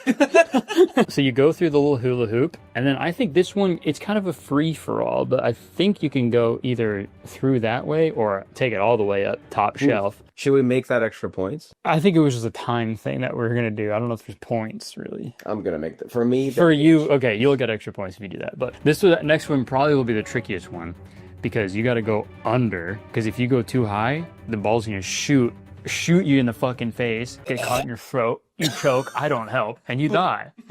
Or you eat it, yeah. But we got 3 more, so we're... Well, like I told you earlier, I'm already eating like a billion. Yeah, you're full of blue balls. And then next you do the teeter-totter, and then this one, the air is gonna blow this. So then you have to land the ball in here, and the ball is gonna blow it around, and then you have to go up, and for the final you got to go through this top hula hoop, and that will be it. So it might honestly take a while. I might have made it too hard. This might genuinely, yeah, I don't know how much time. Take me about 30 or 40 minutes.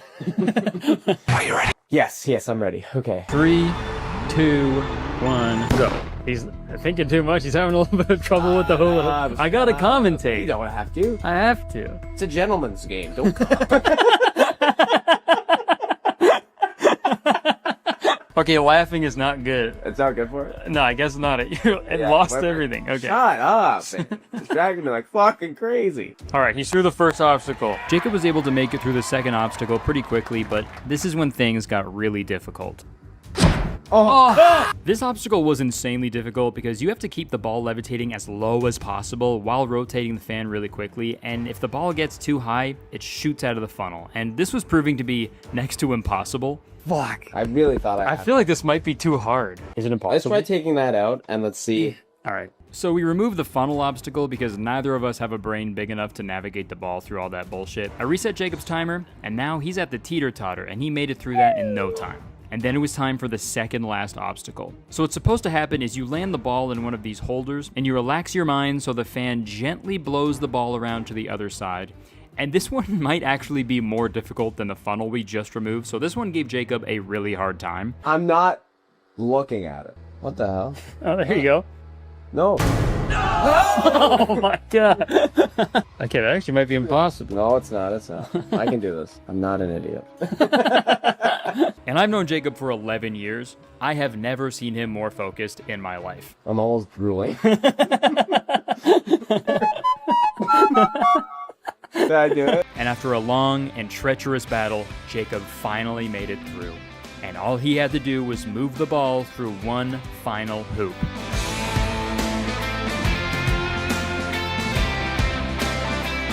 Come on. Yeah.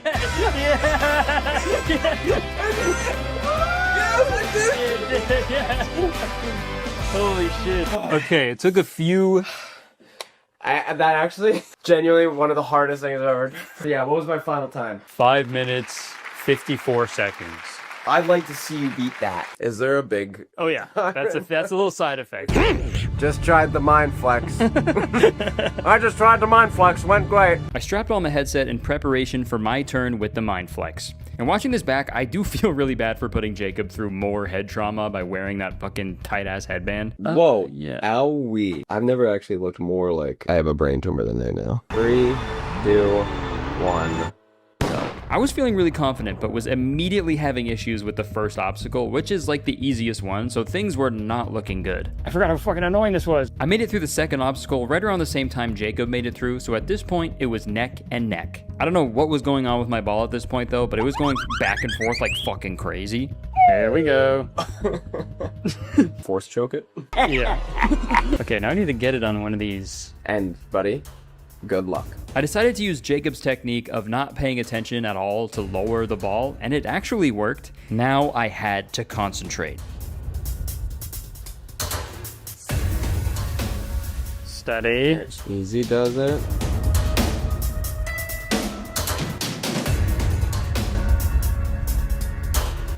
Come on! Rise. Rise!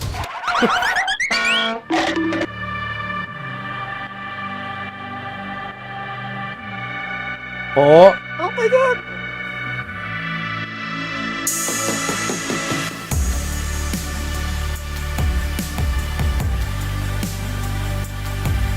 Time! 3:38! 3:38! And I freaked it!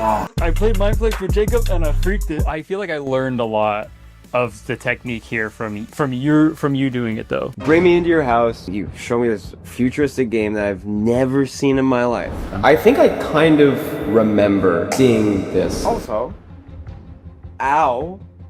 You strap me up. Okay. Oh, what? I can't bring up that I... okay. I didn't get a good sleep last night? I didn't get a good sleep last night and now I have a headache. Ow. And then something you've been practicing like crazy. I used it one time. I don't have the money to afford this. I can't practice like you have. You got nothing going on. How much that...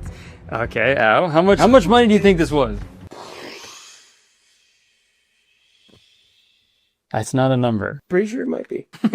And you do this and you put on all your cameras and it's gonna go online and everyone's gonna go, what an asshole. To all you. the comments. About you. No. For me? Yes. What did I do? I won. You trapped me. You trapped me. How? You trapped me into looking like a dickhead. You should have had better mind. I told you what this was. I said prepare to have your mind blown. I wasn't ready. Don't post this online. Please don't post this online. Everyone's gonna make fun of me. Bring me back next week. Let me bring this home and practice. You want me to do another video? Can I have this? Sure. Can I have this toy? Yeah, actually, The yeah. kids are gonna love it. You can have it. I don't want it. I'll feel like an asshole. What do you want then? I made you look like a dickhead asshole. Dickhead asshole is not smart. And now I can look like an even cooler guy because I'm giving you a gift, a parting gift. You can have the mind flex. That just goes to show you it's not about who is the smartest out of the two friends. It's about who the nicer a guy is, and it's me. Cool. That's what friendship is all about, guys. Thank you, mind flex. Sorry for this setup. I'm in a hotel room in Houston right now. Houston, we have an outro to film. If I had to give a Mindflex a rating out of 10, I think I'd probably give it like a, I don't know, like a 6, 7.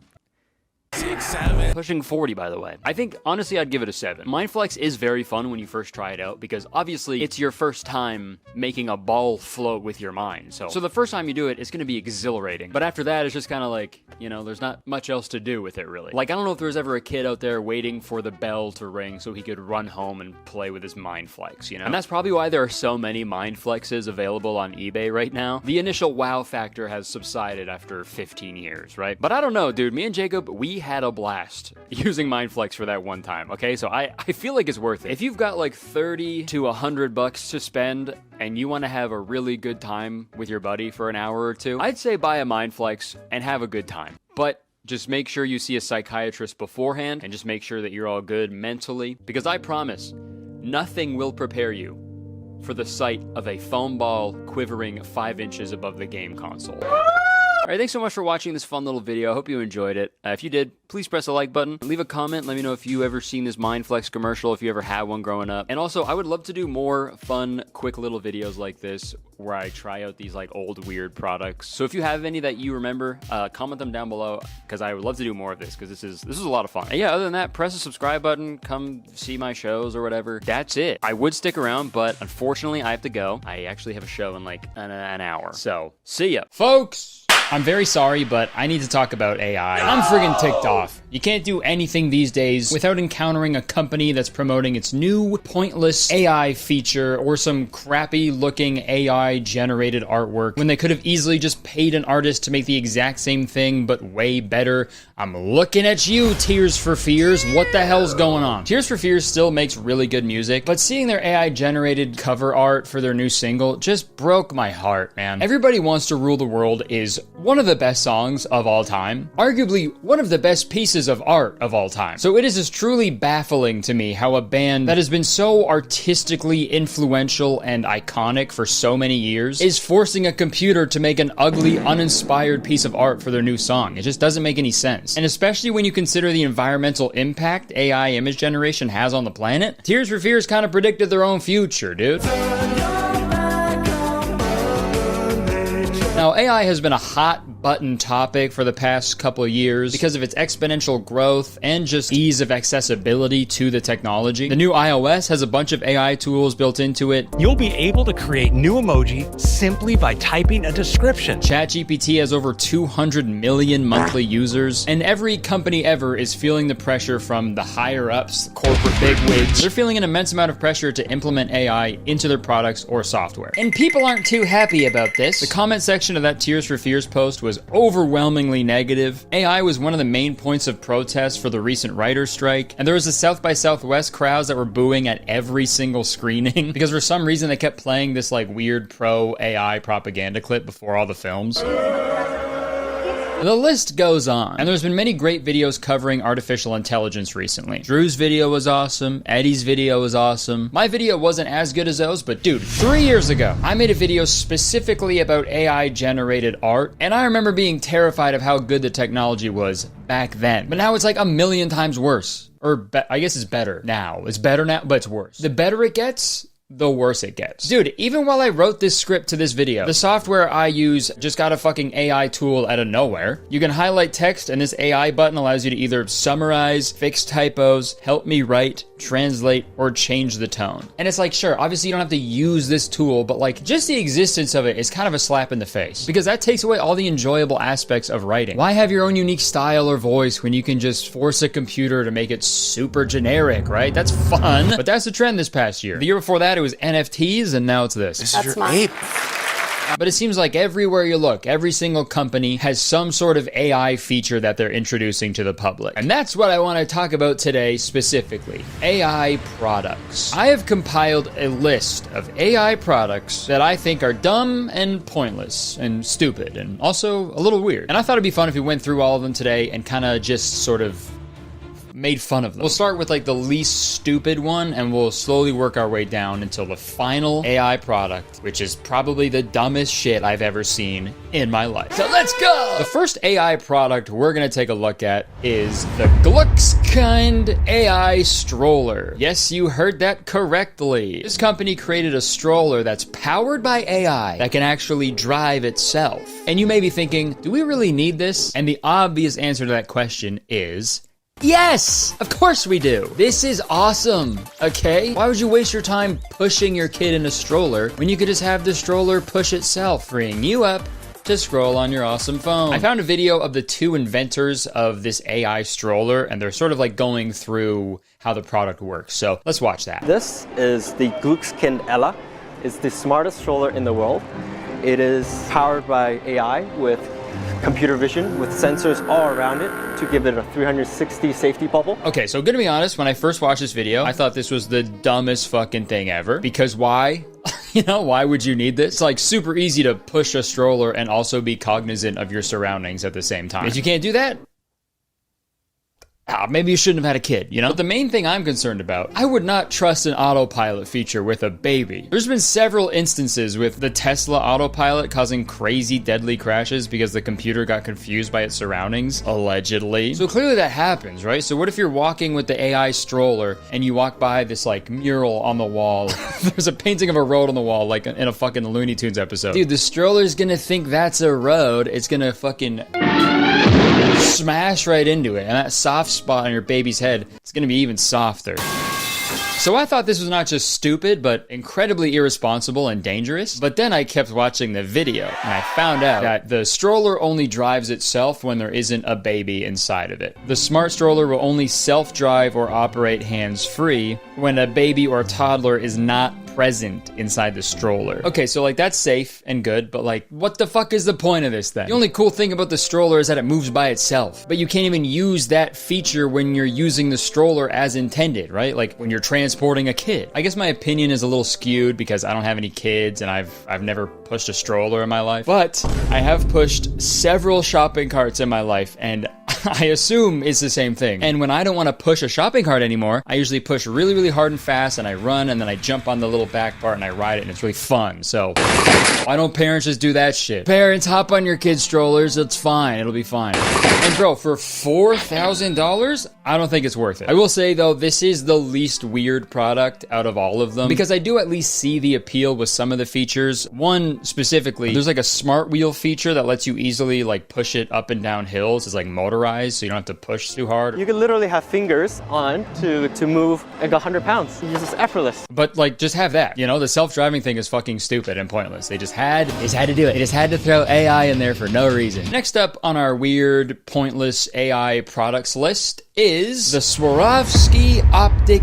AX Vizio binoculars. It's a fucking mouthful. So these are binoculars with AI built directly into them, specifically for bird watchers. Finally, something for the birders out there. So apparently all you have to do is point these binoculars at a bird or a picture of a bird, and its built-in AI will analyze the bird and tell you which bird you're looking at in real time. The future is now! And I mean, I guess this is impressive technology, right? But like, doesn't this take away all the fun of bird watching, right? That's like a part of it, right? I've never bird watched because I've like had intercourse before, but I assumed like the fun part of bird watching is like learning the different types of birds so you can like see one and be like, oh, that's a double-breasted cum swallow, right? Right? Like to me, I feel like using these binoculars, that's cheating. Using these binoculars is like going on Jeopardy, but like you're allowed to use your phone. Yeah, I'll do TV characters for $800. All right. Erin Hannon took over as receptionist after this character briefly joined the Michael Scott Paper Company. Oh. Who is... time is up. Okay, well, it didn't load in time. I need the Wi-Fi password, man. What? Sorry. What is the Wi-Fi password? Okay, let's watch an expert talk about the details of these AI binoculars. So I can be out in the middle of a desert, in the middle of the ocean. It still works, so it knows what portion of the world you're in. Okay, if you're stuck in the middle of the desert or the middle of the ocean, I hope your main concern isn't figuring out what type of fucking bird you see in the distance. Okay, the technology comes with a price tag of $4,800. Fuck that, dude. Fuck that. Yeah, how about that? How about that bird, huh? Can the binoculars tell me what kind of bird this is? Bitch. I'm sorry, that was a little crass, but dude, spending $5,000 on binoculars just so you can like easily discern birds, that's fan behavior, dude. That's creepy, okay? Not to pick a fight with bird watchers, but leave those birds alone, okay? You're invading their privacy, dude. At that point, you're like the TMZ for birds. Robin, what do you say to the people criticizing you for gentrifying the old oak tree by building your new 2-story birdhouse?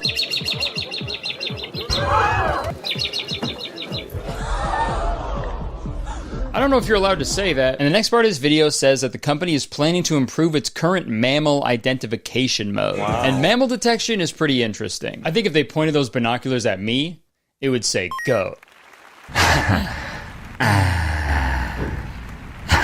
Also, do you think it would work with like furries?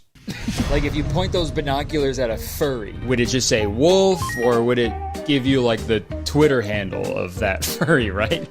So I can be out in the middle of a desert, in the middle of the ocean. It still works. All right, moving on. The next item on my stupid, pointless AI products list is the Brisket AI-powered grill. Yeah, this is fucking a grill with a built-in AI chatbot that you can talk to and ask for specific recipes, and it will actually cook your food for you. Let's check out the commercial. What if your grill was smart?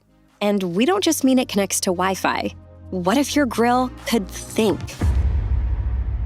What if your grill could think? Ah, sweet. Man-made horrors beyond my comprehension. How was that Peter Griffin impression? Sound off in the comments. Vera is a generative cooking AI that lets you ask anything, say anything, and cook anything. Just tell Vera what you want. Hey Vera, I want to grill up some chicken wings. What do you think it would say if you're like, Vera, how do I cook a person? Then you can go about your day. Vera constantly monitors the cooking process, so relax. Your food will be delicious and ready when you need it. The age of AI-powered grilling is here. Fucking Flintstones ass dinner, dude. The hell's that shit? Fuck, again, cool technology, I guess, but like, who is this for? This seems to be a common theme with all these products, but like, these AI features, they're taking away like all the fun parts of all of these products. The best part of barbecuing is like the process, right? You put a bunch of shit on the grill and you stare at it for hours and you flip it over like 1,000,000 times, and then dudes walk over to you and they stand there for way too long and they go, oh, it looks pretty good, and then you go, yeah. Dude, that's the best shit ever, and with this fucking smart grill, you get none of that. Think of what's at stake. I also really hate how... Also, I have something to say.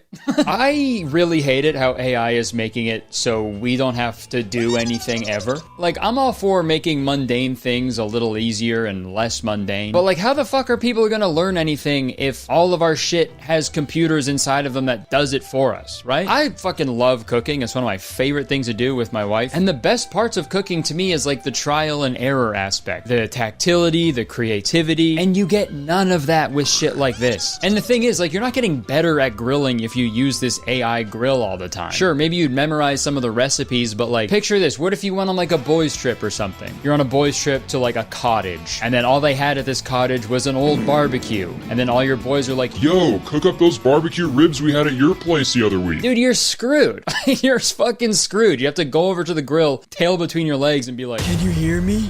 But hey, who knows? Maybe this product is good for people who have never cooked before and also have $700 to just throw at some bullshit. And again, sure, if you have like mobility issues or something, right? Maybe this is good because you don't have to stand around and like watch the grill the entire time. But I don't know. I don't know who this is for, okay? Actually, you know what? No, never mind. I do know who this is for. There's one ideal customer. There's one person who would absolutely fucking cream their pants about this. There is one individual who would go absolutely crazy for an insanely high-tech grill utilizing AI that can also smoke meats. And that is Mark Zuckerberg. Smoking these meats. Okay, we're gonna move on, and now we're gonna start getting a little bit more weird. This next stupid AI product I found is called BeMind, the world's first AI-powered mirror. And at first, you know, you may think this is a little crazy, but after watching the video talking about the mirror, you'll know it's crazy. So the smart mirror that we invented is supposed to be in the people's bathroom, where we are taking care of yourself every day, but we never realize that it's a very important moment that we can take a little bit of time. That's why we want to put all this technology in your bathroom mirror so you can take care of yourself through all the routine that you do every day. Okay, so she didn't really do a good job of explaining what exactly this mirror does. But according to their website, daily health tech pioneer Barracuda today unveiled BeMind, the world's first AI-powered smart mirror for mental wellness, acting as a health companion capable of identifying mood and helping manage stress. Built on a new generation smart mirror software from the CareOS platform, BeMind provides personalized recommendations and experiences based on a user's mental state as part of a seamless, touchless experience with gesture recognition, voice command, and intent detection.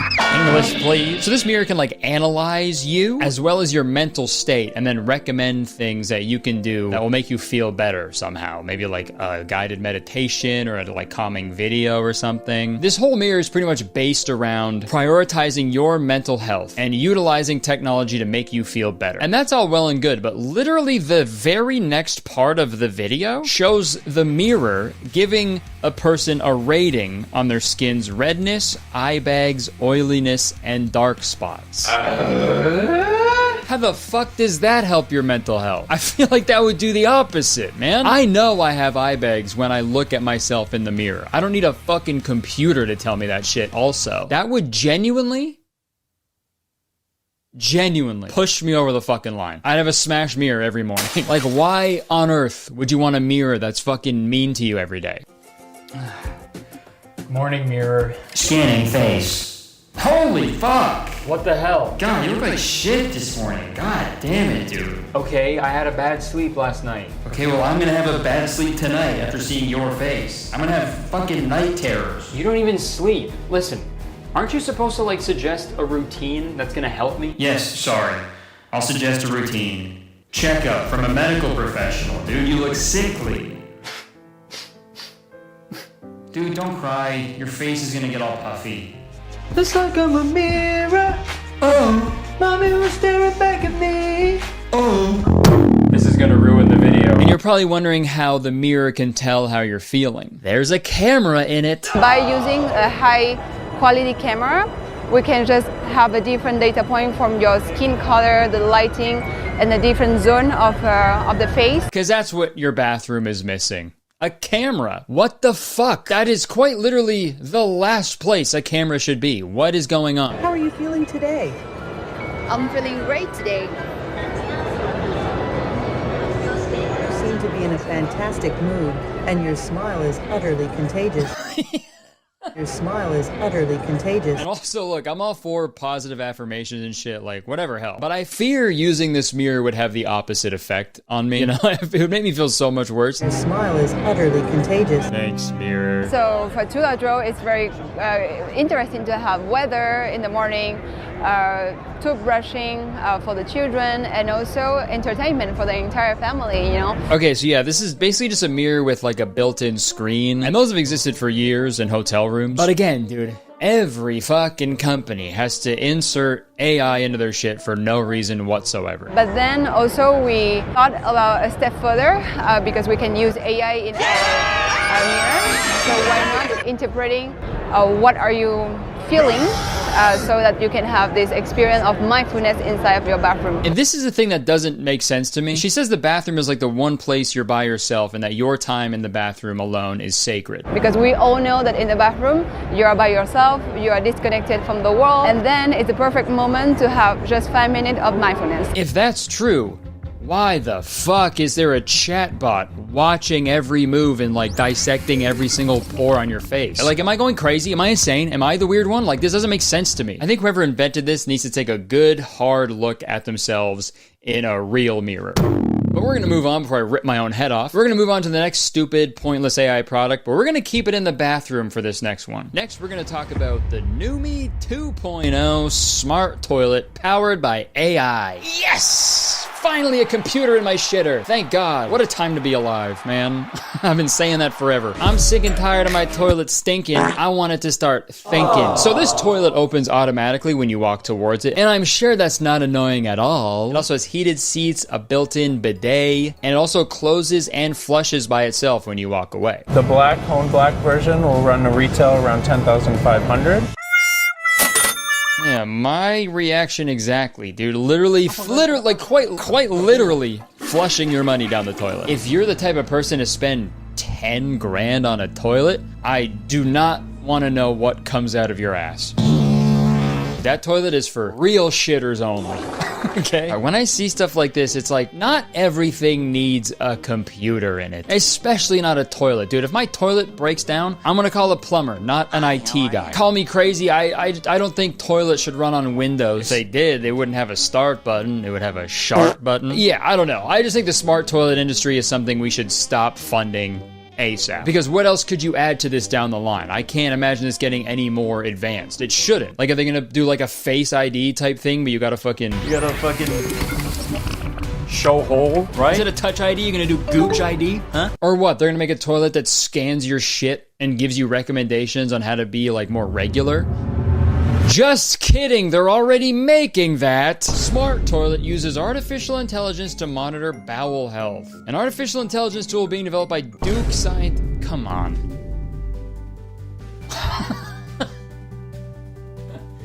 No fucking way, dude. Duke? These jokes write themselves, man. They're developing a toilet that scans people's poops at Duke. Dookie University. I'm gonna start crying. That's so funny. I don't know. I guess I see the appeal of being able to like quickly scan your dookie for like red flags, especially if you're eating a lot of red flags. That's probably not good for you. But I don't know. It's just weird, man. And when the singularity occurs and robots gain consciousness, I'm just gonna feel bad for the toilet robot. Okay? What a shit life he's gonna live. Literally all day, just getting piss and shit into their mouth. Really putting the PU in GPU. But folks, you can't piss into an AI toilet unless you first consume an AI drink, which brings us to our next stupid, pointless AI product. Hell Energy Drink. The very first energy drink created entirely by AI. Pretty cool, right? Yes! No. According to the Hell website, the world's first energy drink entirely powered by AI has been developed by Hell Energy. Design, recipe, tasting, and meticulous taste evaluation, predictive intelligence, security measures, marketing elements, every aspect has been expertly crafted by advanced AI, artificial intelligence, system. This is the biggest gimmick of all time, because why the fuck would you want a computer crafting your beverages for you? And the article on their own website goes on to say, the AI created 3 flavor variations for fine-tuning and digitized them using the technology of a New York-based company. So vague. After tasting, yes, tasting, not testing, all 3 drinks and analyzing extensive data and statistics, the AI utilized predictive intelligence to select the winning flavor. Thus, the truly unique and refreshing Tutti Frutti and Berry Blast flavor was born. Yeah, for sure, because a Tutti Frutti berry blend has never been created before. Groundbreaking stuff. Go ahead and try to find a berry-flavored beverage at a gas station.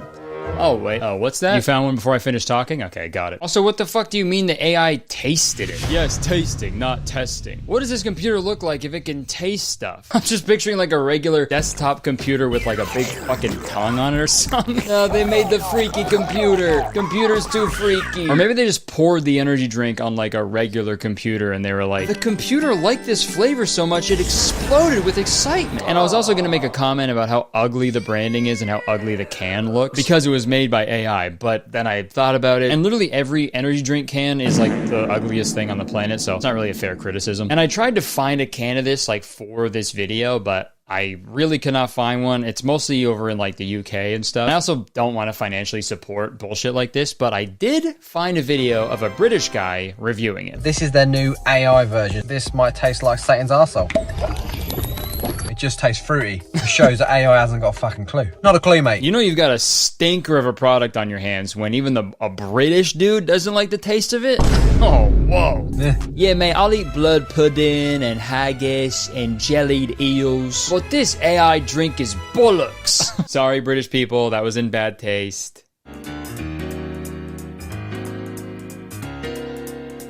The only good thing about this AI energy drink is the name. You pretty much hit the nail on the head with that one because I agree. We are in hell. Okay, folks, moving on. We got 2 more products left, okay? And I saved the craziest ones for last. The next stupid AI product I want to talk about is the Capella Baby Cry Translator. Introducing Capella, your partner in the parenting journey. Let's get started. First, download the Capella app on 2 smartphones. Use one as the baby monitor and keep the other with you. Place the secondary phone by your baby and let Capella monitor their sounds. Our advanced AI interprets your baby's needs. Dude, I love how they couldn't even be bothered to hire like a real person to do the voiceover for this commercial. They had to get an AI text-to-speech software that can't even pronounce AI correctly. AI. Sounds like fucking Austin Butler, dude. AI. Literally, that sounds like someone was recording that while they were sitting on an AI toilet, dude. AI. Translating cries into actionable insights, helping you respond quickly and effectively. Yeah, very quick and effective. Oh my god, my baby's choking.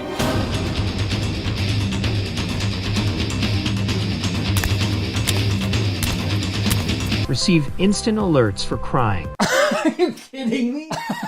The phone says uncomfortable. Yeah, man. That's like the only reason babies cry. It's your job as a parent to figure out why they're uncomfortable. Download Capella today and embrace a new era of smart, sustainable parenting. What the fuck, man?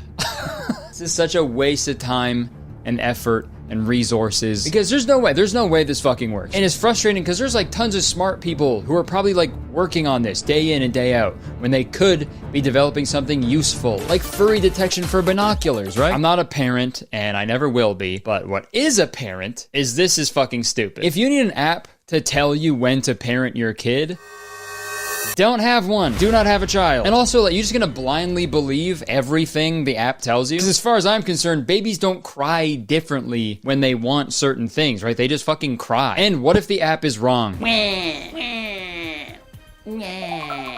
Your baby is hungry. Seriously? That's 6 jars of baby food in an hour. How is he still hungry? Well, AI wouldn't lie to me. Open wide, here comes the choo-choo train. No! Oh my god, he said his first word. This app is awesome. Your baby is still hungry. Come on. Come on, one more bite. No. Just one more bite, that's it. Your baby is exploded. Aside from how goofy this whole idea is, the irony is just beautiful. The ad shows 2 parents leaving a baby alone in a room with a smartphone while they sit on their asses and do nothing. And then they're like, why is my baby crying so much? Because you're making a phone do the parenting for you, you fucking morons. What the hell? You know what? I hope they put an alert on the phone that pops up when the baby is crying and it says, your baby's crying because you guys are on your fucking phone all day. Go hang out with your kid. Oh my god. Honestly though, you know what? On second thought, this Capella company has the opportunity to do the funniest thing of all time. They could just put the craziest, most specific reasons for your baby crying, and idiots who download this app would believe it. Tommy is crying. He wants you to bury yourself alive. Honey, can you take care of the baby? Tommy is crying. If you love your baby, you'll dig your own grave. Can you take care of the baby? Yes, honey. All right, folks, we've got one more product to talk about, and I have saved the worst for last. I saw the commercial for this product a few weeks ago, and it actually inspired me to make this entire video. So, the last stupid, pointless AI product we're gonna talk about today is called Friend. This is a wearable device, like that AI Humane pin that was pretty much universally hated by everybody. But this one is a little different because the Humane pin was advertised, you know, make you more productive and help you with your everyday life. But Friend is advertised as exactly that. A friend that you wear around your neck all day and it listens to everything you say and it watches everything you do. You know, like a friend does. Apparently the creators of this product raised $2.5 million and spent $1.8 million of that funding to secure the friend.com domain. So at least you know they're making like smart business decisions over there. And their expensive website explains a little bit how the product works. So let's take a quick look at that before we watch the reveal trailer. How it works. Talk. Tua. Speak your mind or gossip about what your friend overheard. Pause. Your friend will think for a moment and come up with something good to say. Read. Check your phone to see what your friend said. And that's it. That's the whole product. The entire product is a chatbot inside of a pendant that texts you responses to the things you say or the things that it hears. But they really branded the absolute shit out of this thing. It has a sleek design. They use clean and simple font, and if you squint at the website, it looks like you're about to buy an AirTag. And when it comes to branding and aesthetics, holy smokes, they cranked it up to 11 for their reveal trailer. Gosh, I'm out of breath. We made it. Woo! I don't know how to woo very good. That's fair. All right, let's go. Very smart. Okay, they show someone outside in nature, you know, being outdoors. So that's smart because it tricks the viewer into thinking that this isn't the dumbest, saddest, most lonely shit you could ever purchase. Very smart. Very smart. Yeah. Come on. Oh, let's go. Are you serious? Come on, man. I hate this game. Take notes, baby. Oh man, you guys suck. Bro, you look like the back Let's of the go. Let's go. I'm sorry. What did that text message say? You're getting thrashed. It's embarrassing. I'm sorry. This is supposed to make me want to buy one of these things? Just imagine getting dunked on by your friends in a video game. They're making fun of you, they're calling you an idiot and stuff, and then you feel your phone vibrate and you're like, oh, okay, maybe this is like a nice message from my wife or something. This will cheer me up. And then it's just a robot telling you that you suck balls. That happens to me, I'm fucking... I'm exploding like an overfed baby. Dude, and he's smiling about... That's crazy. I know the effects are crazy. It's dank. I could eat one of these every day. Okay, now I'm slowly starting to realize like why these people are using this AI friend necklace in the first place. This person is watching a TV show on their phone with no headphones and also uses the word dank unironically. It's dank. I could eat one of these every day. This person has no friends. I'm getting it. Really nice up here. How'd you find this place? I don't know. I just kind of like to come up here to be by myself. I've never brought anybody else. I mean, besides her. She goes everywhere with you, right? Mm-hmm. Guess I must be doing something right then. I guess so. We'll see. What the hell?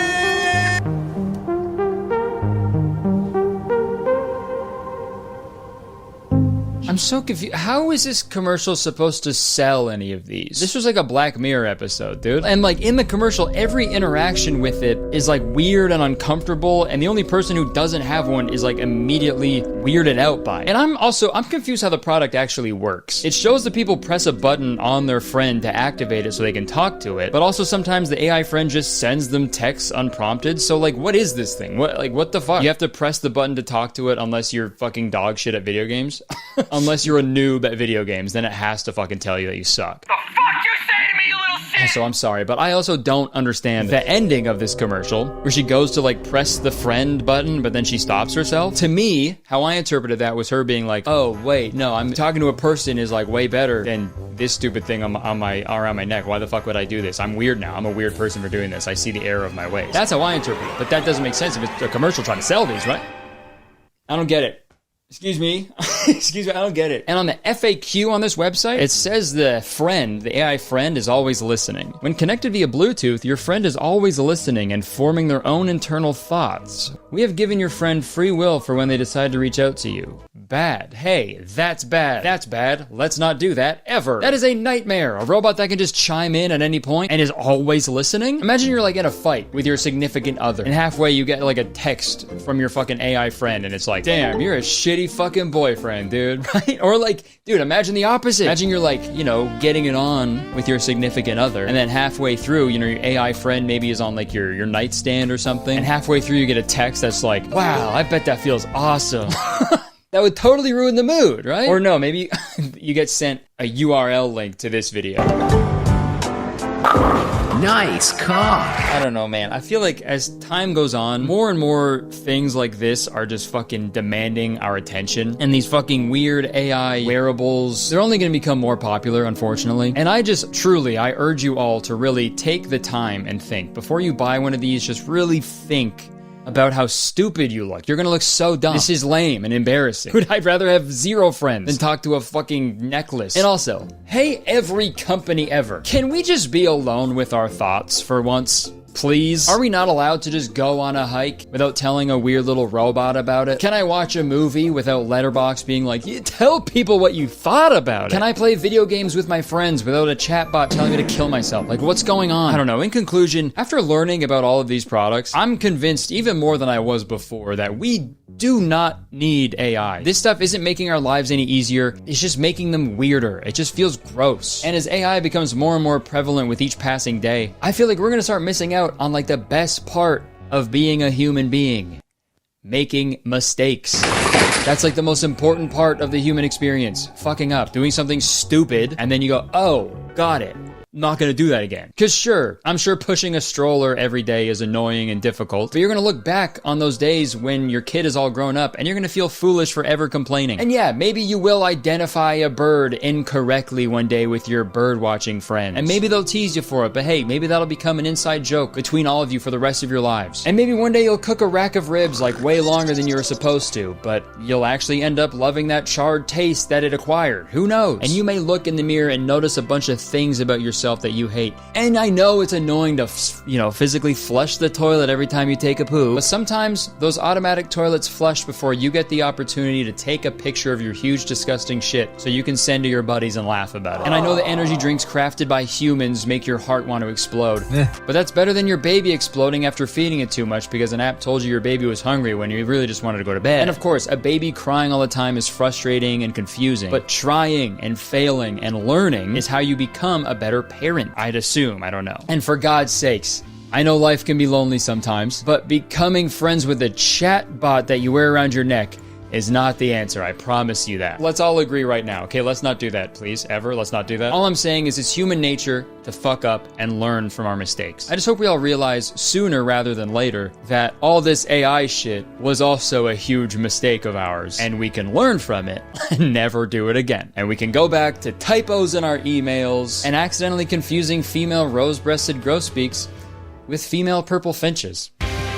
Thanks for watching, everybody. Before you go, if you enjoyed this video, please press the like button, because believe it or not, 1 like equals 1 smart mirror I will smash. Leave a comment, let me know what you think about all this. Let me know if you've seen any other weird AI products, because there's a lot of them. Feel free to press the subscribe button. As soon as you do, you become a valued citizen of Kurtistown. If you didn't know, Kurtistown is the best place to live in the world, and I'm the mayor of Kurtistown, so you have to be nice to me. It's the law. Thank you so much to everybody who came out to the first leg of the Goodfellow World Tour. Those are the best shows I've ever done. They were so much fun, and I'm so happy with how all the feedback I got, all the positive feedback I got in the show. Really happy with this new hour, and I hope to see you on the next leg in Australia and New Zealand. Tickets are available right now, and some more cities will be announced very soon. All right, that's it. I would stick around, but unfortunately, according to my baby cry translator, there's a baby in the other room, and he's giving the coordinates to the Ark of the Covenant. I'll see you later. Hey guys, quick reminder, my Australia tour starts in a few days. I'm going to Auckland, Wellington, Christchurch, Melbourne, Brisbane, Sydney, Adelaide, and Perth. It's gonna be so much fun. Click the link in the description for tickets. Okay, enjoy the video. Folks, food. What is it? Is food solely a way to provide us nutrients and energy so we can continue to live? Or is it something more? Maybe food is the one true universal language that has the ability to bring us all together. That's what good pussy sounds like. Food can be a fond memory, a first date, a broken heart. Food can be a lot of things for a lot of people. But when you really boil it down to its most basic definition, food exists so YouTubers can expand their brand. Hey dude, you gotta level up financially, you know what I mean? Grow your business. Passive income. That's what it's all about, man. I like to think that the very first person who ever harvested wheat was thinking in their head, one day, Mr. Beast is gonna make some fuck-ass burgers with this shit. Jesus turned water into prime. Folks, obviously I jest. I also digest a lot of food. Yeah, I love eating a lot. Dude, whenever my wife and I travel, food is the main thing on our minds, dude. Straight up, we've had a few meals in Italy that have like brought tears to our eyes. We were in Paris a few years ago, and I remember everybody is like, you gotta go to the Louvre. Oh, you gotta check out the Louvre. You gotta see the Louvre. And we were just like, actually, we Louvre some creme brulee. But I don't think I would call myself a foodie because that's a little too millennial. But I do love food a lot. I love cooking. I love going to restaurants. I love trying new food. Eating is like one of the best parts of being alive, truly. It's just such a special thing, you know? Like food can bring back old memories. It can create new ones. And people we've lost in our lives can live on through their recipes. And since the beginning of time, people have always enjoyed entertainment along with their meals. You know, think back to medieval royalty eating a plate of only turkey legs, while a court jester named Roland the Farter passes gas in front of them to make them all laugh while they enjoy their dinner, right? That was a real guy, by the way. I feel like that's important to say. Roland the Farter was a real jester who existed. He's a real guy, and I talk about him whenever I can. Real quick, dude, each year, the real guy, Roland the Farter, was obliged to perform saltum, siffletum, pedum, a jump, a whistle, and a fart that were all done at the same time for the king's court at Christmas. Now, right off the bat, that sounds hilarious. A jump, a whistle, and a fart at the same time? Incredible. Here's the thing. King Henry I liked Roland the Farter's performance so much that he gave him a house and 99 acres of land, dude. I was born in the wrong generation, bro. Imagine farting so good you get a house. And I bet he didn't even have to pay for gas. Fast forward to now. The dinner and a show concept is a little different. Now it's dinner and a YouTube video. Some of you are probably eating food right now as you watch this video. Give me some! I'm hungry! Food and YouTube. a god tier combo, right? And for years, us YouTubers were kept separate from the food you were eating. We weren't allowed to touch it, right? That was a mutual understanding. But for some reason, over the past few years, YouTubers got the idea in their heads that they could also provide you the food that you're eating while you watch their videos. I assume they were like, well, we already got 2 senses with our video. How about we try to snag the other 3 senses with some YouTuber food products? Feastables, Mishmash, Mr. Beast Burger, Dobrik's, Prime, Joyride, Minus Snacks, Lunch Sleep, Chamberlain Coffee. The list goes on. The popularity of YouTuber food products has absolutely exploded over the past few years. And there's actually a few reasons for this that not everybody knows. And me, being a YouTuber, I would love to break down why so many YouTubers are releasing food products. Reason number 1, money, obviously. To be real for a second, nobody really knows how long their career is going to last on YouTube, so you kind of have to like strike while the iron is hot. You know, and you gotta diversify your portfolio, right? You know, increase the amount of revenue streams you have, so if one, you know, fails or like stops, you have other ones that you can rely on. And creating a food product can be a good way to do that, especially if you partner with an existing company who knows how to produce everything and you also don't have to put up any capital. So yeah, reason number 1 is money. And reason number 2 doesn't exist, all right? It's just money. Straight up, YouTubers are only making these things for money. Don't get me wrong.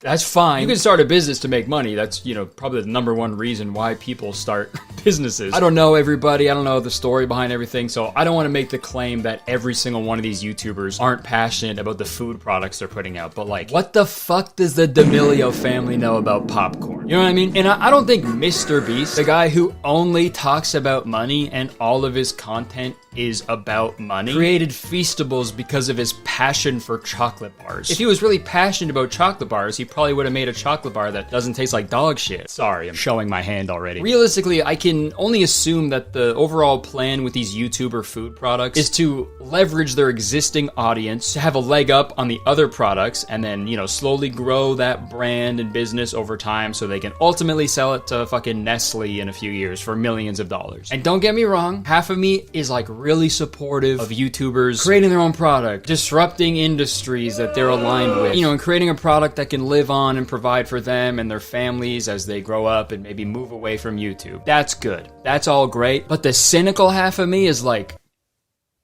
just make fucking YouTube videos, man. And that is hypocritical for me to say because I don't only do YouTube. I have merch that I sell. I do stand-up comedy that I sell tickets for. And I make money from both of those, which is a contributing factor to why I pursue both of those endeavors. Personally, the last thing I would ever want to be responsible for as a YouTuber is what my audience is putting in their bodies for sustenance. That is my nightmare, dude. That is an insane amount of responsibility that I would not want to be burdened with. And it's just so funny because, like, you know, YouTubers never start making videos so they could maybe one day make their own juice. You know what I mean? All I'm saying is, like, I don't want the people that I watch on my phone to have a little laugh at. I don't want them in charge of what I'm putting in my body. I want a multi-billion-dollar company in charge of what I'm putting in my body. There's no winning, truly. But call me crazy, I don't think a YouTuber needs their own chocolate bar. There's actually enough chocolate bars out there already. Have you been to any gas station? The only chocolate bar I would ever eat from a YouTuber is if Tay Zonde came out with one called Chocolate Rain, okay? I'd buy all of them. But regardless of my personal bitter opinions about this YouTuber food trend, there's clearly no sign of stopping it. The food and drink space can be one of the most lucrative markets to get into, but it's also the most competitive. So I think the act of like attaching a celebrity or public figure to a food product to set it apart and sort of jumpstart the sales a little bit, that's only going to get more popular. And it's like a fun thing. I totally get it. You eat the YouTuber food product, you go, okay, and then you just go back to your regular diet.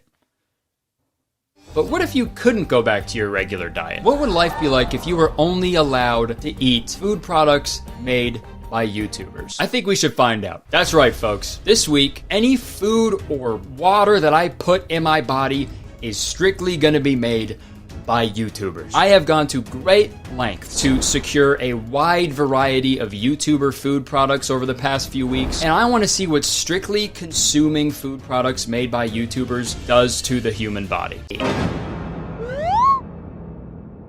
All right, this is the shot that all these videos have. It's all this shit on the counter. How's it look? Okay, first off, it's like I got all these at a big and tall store, because it was no small feat getting all this YouTuber food, okay? As you all know, I live in Canada. For some reason, like 90% of this shit is unavailable up here. Just like my water talk videos, it was impossible to find stuff because like Canada has a little bit more rules and regulations around what people put in their bodies and stuff, which is cringe. So for the non-perishable products, I had to use a package forwarding service in America that shipped it to there and then they forwarded it to me. And then for the rest of it, like the lunchlies and stuff, I actually had to pay someone to drive to Michigan for me, buy all this, and then drive all the way home. So this was a lot of work just to get these fucking brightly colored foods. So this is all the food I'm pretty much gonna be eating this week. First up, breakfast. Most important meal of the day. And this one was a little tricky, I'll be honest. At first, I wanted to order Mishmash, that cereal that Rhett and Link made, but it was all sold out on their website, and there was also like nowhere to find it anywhere online. Dude, I even texted Link personally. Yeah, I was asking if he had any for me that I could just send me, but even he didn't have any, so I couldn't find that. But shout out to those guys, they're awesome. I then tried ordering the Best cereal, which was made by the Sidemen, but it's only available in the UK. So I had to do a little bit more research to find a breakfast food. It would be nice if there was just like a famous chicken on YouTube that sold all of its eggs, but sadly that doesn't exist. I was going to order the JoJo Siwa cereal. There's a lot of unopened boxes on eBay, but a lot of those expiration dates were 2022, and I didn't want to do that to myself. The last way that I would ever want to die is by eating expired JoJo Siwa cereal. JoJo Cereal. That would suck. I'd get to heaven at the pearly gates, you know, and God would just be like, come as a bitch. Okay. Ow. So after doing a little, that hurt my fucking head, ow. So after doing a little bit more research, I found a product from this YouTuber called Feel Good Foodie called Oath Oats. It says gluten-free, naturally sweetened, vegan, overnight oats. Nice branding, I like the name, seems healthy, non-GMO. I'm not the biggest fan of overnight oats. If I'm having oatmeal, I want those fucking dino eggs, dude. Those are fucking awesome. The little eggs, you pour hot water on it, the eggs, they hatch, little candy dinosaurs come out of them. Those better be in here. And I haven't tried this yet, but I'm really grateful for this product because as you can see on this table, this is like the only YouTuber food product that's like fucking good for you, I think. This is the only one that's like real food and like healthy, so that's really nice. So yeah, I'm gonna be having Oath Oats for breakfast every morning. Also in the morning, I gotta have coffee. I gotta have my coffee. You know that saying, don't talk to me or I'll fucking kill you. So I ordered some Chamberlain coffee, of course. I couldn't find any of the like beans in Canada, so I just ordered these like single-use coffee bags. I'm actually super interested in this product. You use it like a tea bag, but it's coffee. I've always been curious about this product also because, you know, I'm on the road a lot for tour and stuff. Hotel coffee tastes like grandma shit. If this is good, maybe I'll buy some more of it and bring it on tour with me. I don't know. I'm excited though. I've never had a coffee bag before. I've had to beg for coffee. Please, barista. But I was stressing because I'm not just gonna have fucking black coffee, dude. That's boring, that sucks. I want it sweet and milky and creamy. So we're gonna do a little collab here, all right? You know what I need in my coffee? I need some of Ninja's nut. Huh? Yeah, for some reason, Ninja, you know the Fortnite guy? He came out with his own cashew milk called Nutcase. Cashew!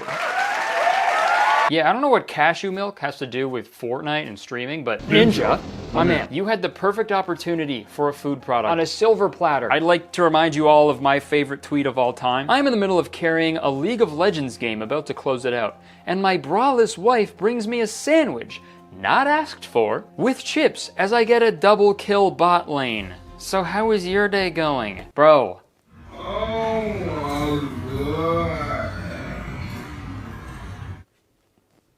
I think when you got that low taper fade, they missed and got some of your brain, dude. What the fuck? Ninja, you could have put out a pre-made lunch box, right? Like a fucking Lunchable, right? But you only advertise it as a sandwich, right? But then you open it up and there's chips in there because you didn't ask for them, but they're there. You could have called it braless. Come on, Ninja. You can have that idea. It's totally yours. I'll even invest in that company. I swear to God. So yeah, I'm gonna use the Ninja nut milk in my coffee every morning, as well as overnight oats. I got the variety pack, chocolate, strawberry, and vanilla. All right, moving on to lunch. Obviously, I had to go with Lunchly. This thing is all the craze. I'm a little worried right now that it's not in the fridge because of all the mold shit. From the screen to the ring to the pen to the... But yeah, this is a Lunchables competitor created by KSI, Logan Paul, and Mr. Beast. There's 3 kinds of meals. There's the pizza, I'm not the biggest fan of the quotations there, I'll be honest. Yeah, the pizza. There's also the turkey stack'ems as well as the Fiesta nachos. And each one comes with a little Prime bottle, which is the drink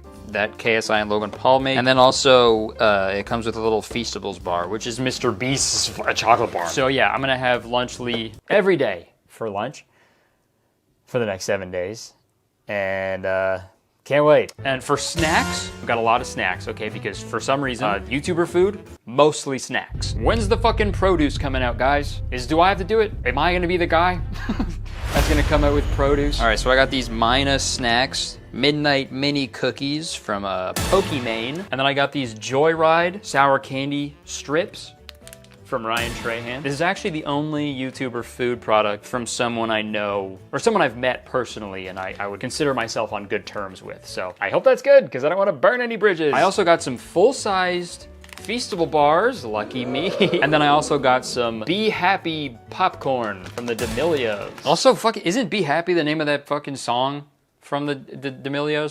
Sometimes I don't. Why would you make the thing that if sometimes you don't want to be that? Sometimes I don't want to eat popcorn. Dinner. This one was a little tricky. This might have been more tricky than breakfast. There's a pretty big gap in the market for YouTuber dinner products, and I think I gotta be the guy to capitalize on that. Okay, I'm gonna put out the new Hungry Man's, but more inclusive, the peckish person. I'm gonna come up with a new TV dinner, but update it, you know, call it the fucking TikTok dinner. But after doing a little bit of research though, I found out that the very popular YouTube show Hot Ones, they actually make a variety of frozen spicy chicken meals. So I figured I would just have those. But again, the person I sent to go find all of this products, they looked all over and the only thing they could find was this Hot Ones Hot Pockets collab. The Hot Ones Smoky Green Chili Cheese Steak with reduced fat mozzarella cheese, jalapeno peppers, cilantro, and Hot Ones Los Calientes Verde hot sauce, and a crispy seasoned crust. Crispy seasoned, not seasons. And also, I have that gene that makes cilantro taste like soap, so that sucks balls for me. This is gonna be a shit week. This is what I'm gonna have for dinner every night for the next 7 days. I also had a fun idea, okay? So, Hot Ones, right? I ordered 3 of their sauces, okay? Because it is probably actually one of my dreams one day is to be on Hot Ones. Sean Evans, if you're watching.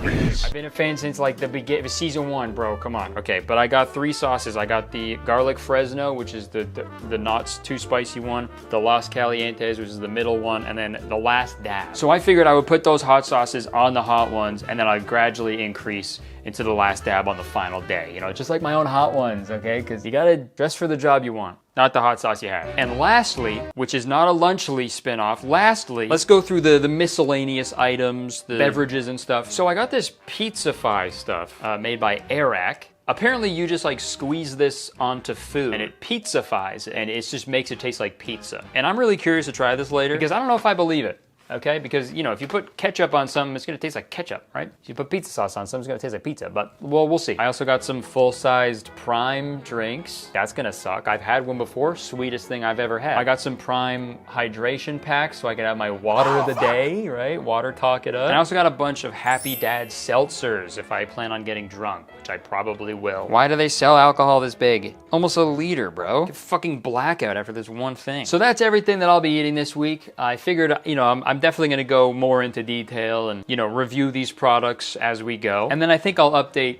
all of you on how I'm feeling throughout the week. But yeah, this amazing diet starts tomorrow. So I guess I'll fucking see you then. I'm gonna go to bed and I'll see you tomorrow for day 1. I started off my day with some Mountain Wild Blueberry Overnight Oats. And like I said earlier, I'm not the biggest fan of overnight oats, but this was actually like really, really good. It wasn't overly sweet, which I really liked. And I especially enjoyed this because this is probably the only way that I'm gonna be having any real fruit this week. And I think it's also just super convenient if you're someone who doesn't have time to make breakfast every morning. I've seen all I needed to see. Oat Oats, 9 out of 10. I've also never heard of Feel Good Foodie before making this video, but I just think it's super funny that out of all of the YouTuber food products that I'm eating this week, there's only one from an actual YouTuber who talks about food. Like this product actually makes sense for her to put out. It feels very natural and I think she's really smart for doing this. It just feels a lot more genuine than Logan Paul being like, hey, I know I just scammed all of you out of my NFT project, but can you please buy my juice? Anyways, now it's time for coffee. This week I'm trying out these Chamberlain coffee bags. I really like the colors and the branding and it seems like everything was made from pretty high quality crap. These definitely definitely seem like they're best if you're traveling somewhere and don't have access to like a real coffee machine, because it was just like making a cup of tea. And that's the tea. I poured in some hot water and now I just had to wait for 5 minutes.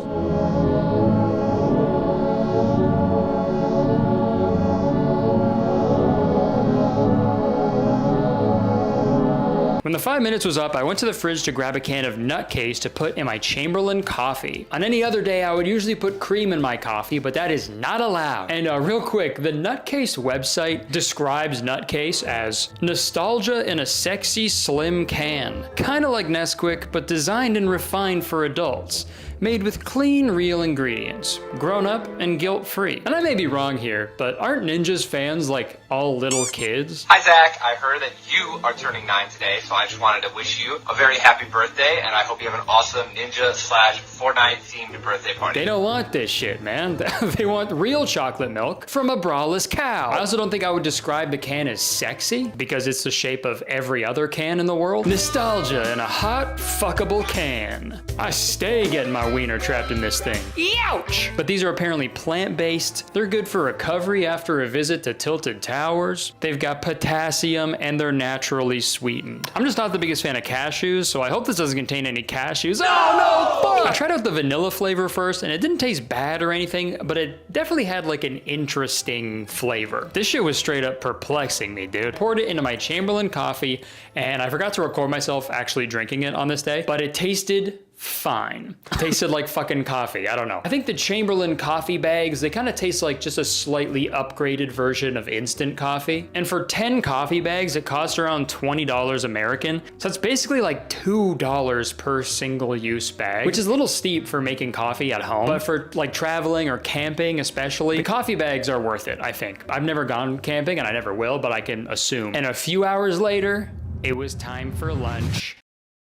Okay guys, it is lunchtime. I'm usually pretty full after my breakfast. I usually have like a pretty big breakfast with like maybe a bit like with eggs and stuff, but those oats, they filled me up for a little bit, but now I'm starving. So we've got lunch lady. I'm honestly really excited to eat this, not because I think it's gonna taste good or anything, but I'm just excited to get it out of my fridge because this box is huge. It's friggin' massive, dude. And I feel like the whole appeal of Lunchables is like they're small, they can fit into a lunchbox and stuff. This is the size of a kid's backpack, I feel, you know? I don't know the size of stuff. I'm gonna try the pizza one. I'm actually really curious about this because, little fun fact, I have a rider at my shows. Rider? I hardly know. So I get to a venue, they'll have stuff there that's on my rider. So there's like beers, like a fruit tray, you know, water, Gatorade and stuff. And actually pizza Lunchables are on my rider because I love pizza Lunchables and they're just like a fun little snack. I know they're not that good for me, but they taste okay. So I'm curious what this is gonna taste like in comparison to the regular pizza Lunchables. Also, this will be a fun little game because this is the one that apparently was covered in mold. There's a lot of mold happening with the pizza ones. Pretty excited to see if there's gonna be mold in this one. Oh, that's why the box is so big. You gotta fit this fucker in there. That's fucking huge, dude. I feel like this is a big drink for me and I'm 30. Kids are supposed to have this much? 355 milliliters? How much is in a can of Coke? Editing me, can I put that on screen? And this thing here says, leave no crumbs. Don't worry, Jimmy, KSI, and Logan, I won't. It's time to play. Find that mold. Hey yo, mold check. I think we're good. That's a W. So Lunchly is obviously a Lunchables competitor, right? I was a big Lunchables kid growing up. I always had Lunchables in my lunch. I think it was easy for my mom to pack it for me. And I also just liked, but when I was a kid, the pizza ones used to come with a little red stick, a red flat stick, and you could spread the sauce on really easy with it. And I'm really bummed that Lunchly had the opportunity to do that and they didn't do it. And don't tell me it's because, oh, we're trying to reduce plastic, because fuck off. That's not real. Plastic isn't real. And down the hatch. It tastes exactly like a regular Lunchable. The only difference is in the pepperoni. It's got a little bit more like seasoning than a regular one, which is honestly pretty surprising. And they keep saying this one is made with real cheese. I can't tell the difference, brother. I've personally never had a problem with fake cheese. Now let's try this Prime. I've had one Prime before. I've had a blue one. I got it when I was on tour a couple of years ago because I was curious, and I hated it. It was the sweetest thing I've ever had in my life, and I think my teeth were trying to run out of my mouth. They're like.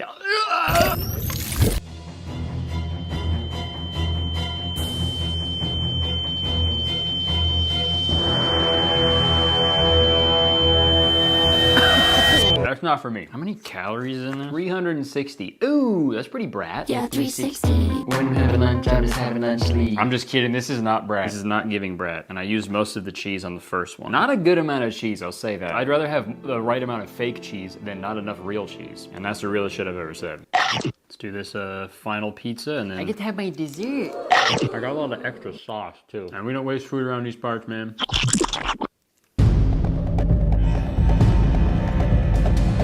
I regret that. Now it's a little chocolate bar time. The whole branding of Feastables is like, this is so much better. We worked so hard at this. We worked tirelessly. Like, I'm talking barely even sleeping. We spent so much research hours. I traveled from country to country, chocolate factory to chocolate factory. Finding every possible chocolate possibility to make the best chocolate ever. And it's like, it's fine. Now I gotta finish this Fortnite juice. This literally looks like a fucking chug jug, bro. I can't even enjoy it, so I'm just gonna chug it.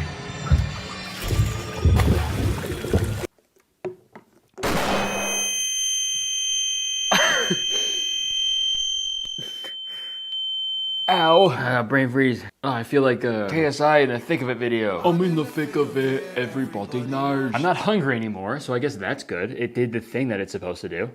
I was hungry before, and then now I'm not. Okay, I don't know if it was the lunchly as a whole, or just me chugging the prime at the end, but stomach's not feeling very good.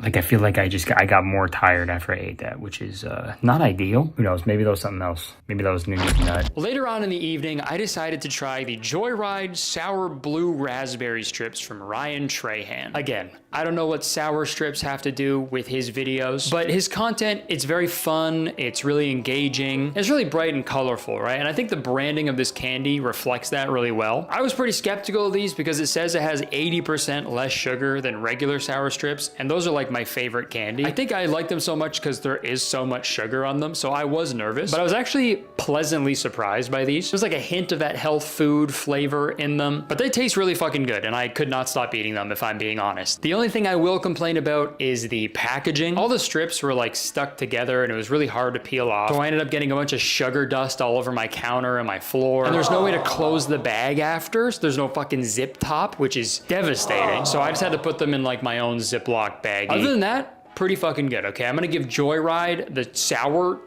belts 9 out of 10. And then it was dinner time. I'm having the Hot Ones Hot Pocket by Nestle. I was right. And this is actually the first time I've ever had a Hot Pocket in my life, because I don't think we have them in Canada. They had to call them, if they're up here, they had to call them cold pockets. I've never had a Hot Pocket, so all this crisping sleeve nonsense was fucking confusing. I felt like I was deciphering ancient hieroglyphics or some shit. It was scary. Should have called this thing a Thought Pocket. How much brain power I needed. The fuck is Herbie? I also paired the Hot Pocket with the first Hot Ones sauce in my hot sauce gauntlet, the garlic Fresno. In terms of taste of everything, I can't really tell you right now because I burned off all my fucking taste buds when I first bit into it. That was pretty cool, but once it cooled down, I actually didn't mind it. Thankfully, I couldn't taste the cilantro in it, and the spice level wasn't too gnarly for me, so thankfully, I deleted it in no time. All right, it's the end of the first day. No real change yet. Stomachache went away shortly after. Hot Ones one, the Hot Pocket was good, but TMI. But I just farted, and it was a smell I've never smelled before. So, scared for tomorrow. Day 1 in the books. Ho, ho, ho! Merry Christmas! Who the fuck is this guy? You know him? I then got my breakfast ready for tomorrow with this sexy ass fuckable can of nutcase. Went to bed and woke up on day 2. I had a fucking terrible sleep this night and I woke up feeling really tired and bloated. I don't immediately want to blame the diet for the poor sleep, but I will absolutely blame it for the bloating. I will say though, the bad sleep was very odd because I usually sleep like a baby, you know, wearing a diaper and waking up crying every 20 minutes. Why does sleeping like a baby usually mean good sleep? Aren't babies like famous for sleeping like shit? The saying should be, I slept like a baby's dad after he forgot the baby in the car.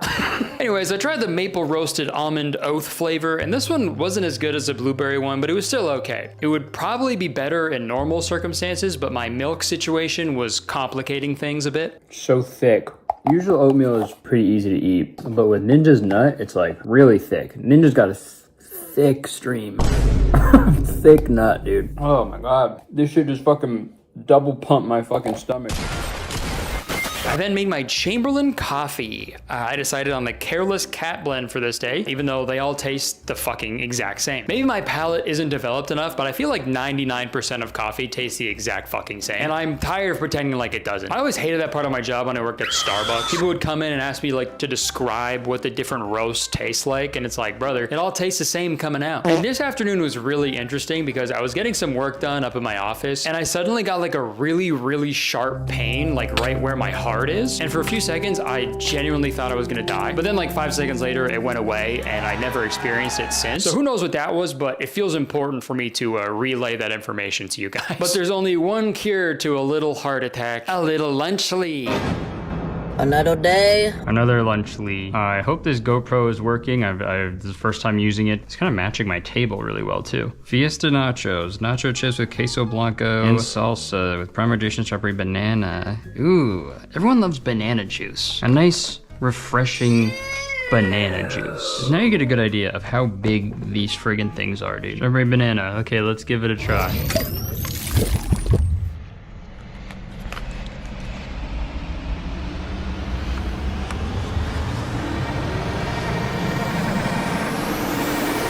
God, this shit is so sweet, dude. I feel like I'm gonna go blind after I drink all this. But if I do go, maybe that's why they did it. Mr. Beast teamed up with Prime, so all these kids will go blind, and then he can have more to cure for his next video.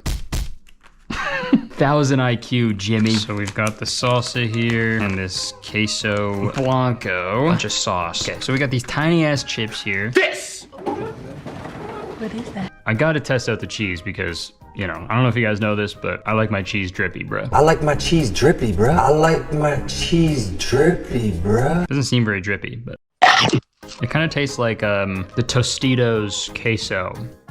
We got a little chip hanging off of here. I think there's someone hanging right there. I feel like this is a lot of food for a kid.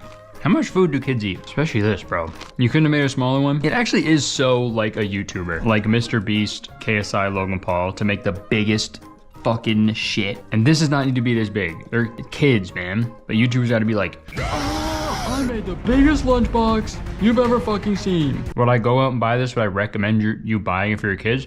Probably not. But your kids are probably gonna freak out and snap their own necks if you don't buy it for them. So kind of put these parents in a sticky situation. Like I'm picturing if someone brings a Lunchable to school and then someone brings a Lunchly, the person with the Lunchable is like, oh man, back when I was a kid, Lunchables were the cool things to have for lunch. Except one time, we had to share a lunchroom with older grade, like a grade above us. I think they were like 4th grade, I was in 3rd grade. I had the hot dog Lunchables and I loved those. They tasted awesome, but the kid in the older grade thought they were gross. And he's like, you fucking eat those? That's so gross, you're disgusting. Everybody laughed at me. I went home, I was like, Mom, don't ever buy me those hot dogs again. Now we've got the milk chocolate Feastable. Just the classic plain chocolate. Penis right in my eye. Cheers. It tastes like fucking medicine, bro. Ugh. I'm not one of those fucking YouTubers to exaggerate. When something's good, I can't hide it. Same thing, when something's bad, I can't fucking hide it, dude. This one gets like a 3, dude. This flavor sucks my balls. I love bananas. Don't get me wrong, I fuck with bananas heavy. They should never be a drink flavor. Okay, well, I'm gonna do some work. I guess I'll see you guys in a little bit for snack time. Okay, there's this cool thing that happens after you eat a Lunchly where you have, you feel like shit. It sucks because I feel like shit, but I haven't gone number 2 yet. I'm really scared because I've eaten quite a bit. It's like the oatmeal and the Lunchly are duking it out. The oatmeal's like, no, he's not gonna shit. No, you can't get past me. And the Lunchly's like, diarrhea. Pretty cool. I really want water. Yeah, this proved to be the worst part of the entire challenge. All week long, the only thing I wanted was just plain regular water. If I was like a smart businessman, before filming this video, I would have put out my own water brand and called it like Water I Hardly Know. And then I could like drink the water and still have it be a YouTuber food, but I'm not that smart. This was fucking torture, man. The only beverages I had this week were Prime and the Prime hydration packs in regular water. So yeah, this week I definitely did not drink enough water, and I do not recommend doing this whatsoever. But I'll tell you what I did eat a lot of: Mina snacks from Pokemon. I do remember when these came out, there was quite a little bit of controversy surrounding them. I think some of it was about the, how it's kind of just like white labeling, where it's like this was already a product and then they kind of just rebranded it. I don't think that's really a big problem. People are, I think, freaking out a little bit too much about that aspect. But then also there was the price that people were pretty upset about. These were pretty expensive. I forget how much they were because, you know, I just friggin' swiped my card and did the nay-nay. But I'll put the price on screen. I do remember them when hearing about them in the clip. Like, I remember them being a little pricey. And then I think Pokemon had like a pretty gnarly reaction on stream when she like called someone a broke boy. Like, oh my god, $28 for cookies? It's 4 bags, $7 a bag. If you're a broke boy, just say so. That's crazy. Nothing minor about the price at all. Spilled a bunch of crumbs as soon as I opened it. Also, smells like Oreos. It's definitely giving Oreo. Let's pop them in and see how they feel. Huh? Pause. Okay, that's what they look like. I don't know why I'm holding it like a fucking Yu-Gi-Oh card. It's time to do. About to send this bitch to the Shadow Realm. Okay. Yeah, they're not bad. For a healthy cookie, they taste pretty good. They taste exactly like Oreos. Ooh, you know what they remind me of? The Oreo Thin-sations. You guys remember that shit? Those were so fucking good. My mom used to buy those all the time. I would eat them before she got the chance to, dude. They were so good. They're very crummy, though. I'll say that. Not like the product. You're like, it's crummy. It's literally crummy. Mina snacks. You know, they launched. There was a Mina set bag. You know what? These get a 7. And I think that was the price, right? $7 a bag? $7 a bag. If you're a broke boy, just say so. Very cool.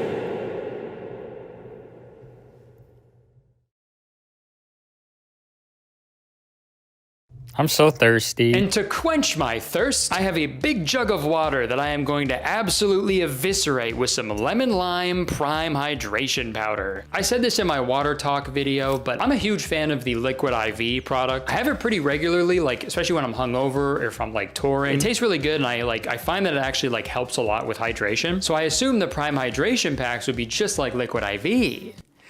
But oh my god, they were not. The powder doesn't even fucking dissolve all the way, dude. So you get these weird fucking clumps of sweet, dusty bullshit. Like, it literally looks radioactive. The flavor wasn't like completely awful, but just like the regular Prime, it was way too fucking sweet. Prime Hydration gets a 2 out of 10 from me. But anyways, after I finished my glow-in-the-dark juice, I had some more Joyride sour strips as I made some food for my dog. And we found this recipe online for like a dog-friendly meatloaf recipe that's apparently really good for my breed of dog. It has like beef, carrots, oats, and it's super easy to make, so we just make it for him every couple of weeks, and he absolutely loves it. And I'm usually happy to make this food for him because I love him with all my heart. But this week, it pissed me the hell off. Okay, I have to eat YouTuber food and drink chug jugs all week, but then my dog gets a fresh homemade meatloaf. Okay, cool, man. I'll just have another fucking Hot Pocket, I guess. Maybe if I burn my taste buds off, I won't be able to taste the Prime tomorrow. I forgot to give this a rating. The Hot Ones Hot Pocket, 6.5. And with another Hot Pocket hastily shoved down my throat, I went to bed and began day 3. I had another terrible sleep that night, and I'm beginning to think it's because I eat a flaming hot pastry filled with hot cheese and spicy beef right before I go to bed, but who knows. So I went downstairs and I had my thick-ass Ninja Nut oatmeal and tried the chocolate nutcase flavor on its own, and for some reason it made my teeth feel like really fuzzy and hairy. You know that? You ever get that? I don't know, the milk just has like a weird consistency to it and a really strange aftertaste, but it's good for you, I guess. So, you know, you can't have your Ninja Nut and eat it too. And since I've now tried all the Nutcase flavors, I'm gonna give Nutcase by Ninja a 5 out of 10. The fuck you say to me, you little shit? I then had my Chamberlain coffee, and then, man, I wish I could just drink this fucking water, but for some reason I included water in my YouTuber food umbrella. So here we go, Prime Hydration Powder again. Look at that, man. Literally looks like I poured a bunch of fucking sand into a cup. And surprise, surprise, this flavor was even worse than the lemon lime one I had. Sweet as fuck, yet again. But after I finished my Prime water, it was lunchtime. All right, another day, another lunchly review. Turkey Stack'ems. The crackers, cheese, and little turkey slices, I guess. And then this is the Ice Pop Prime, which is great because I just had one of those hydration powders and it fucking sucked, so I can't wait to have more of it. Also, just the fact that that this exists is fucking wild. The fact that there's like YouTubers have their product is like meat and cheese. What the fuck? Literally gonna have KSI, Logan Paul's, and Mr. Beast's meat in my mouth, dude. That's what they want. Smells like turkey. Turkey. I'm gonna taste each component individually, and then they'll do a thing together. Okay, I'll go cracker first. Okay. Cracker's not bad. It tastes kind of like a Ritz cracker. Actually, I'm kind of fucking with the cracker. Now it's time for cheese. The cheese is pretty good too. It tastes kind of like normal. And now for the turkey.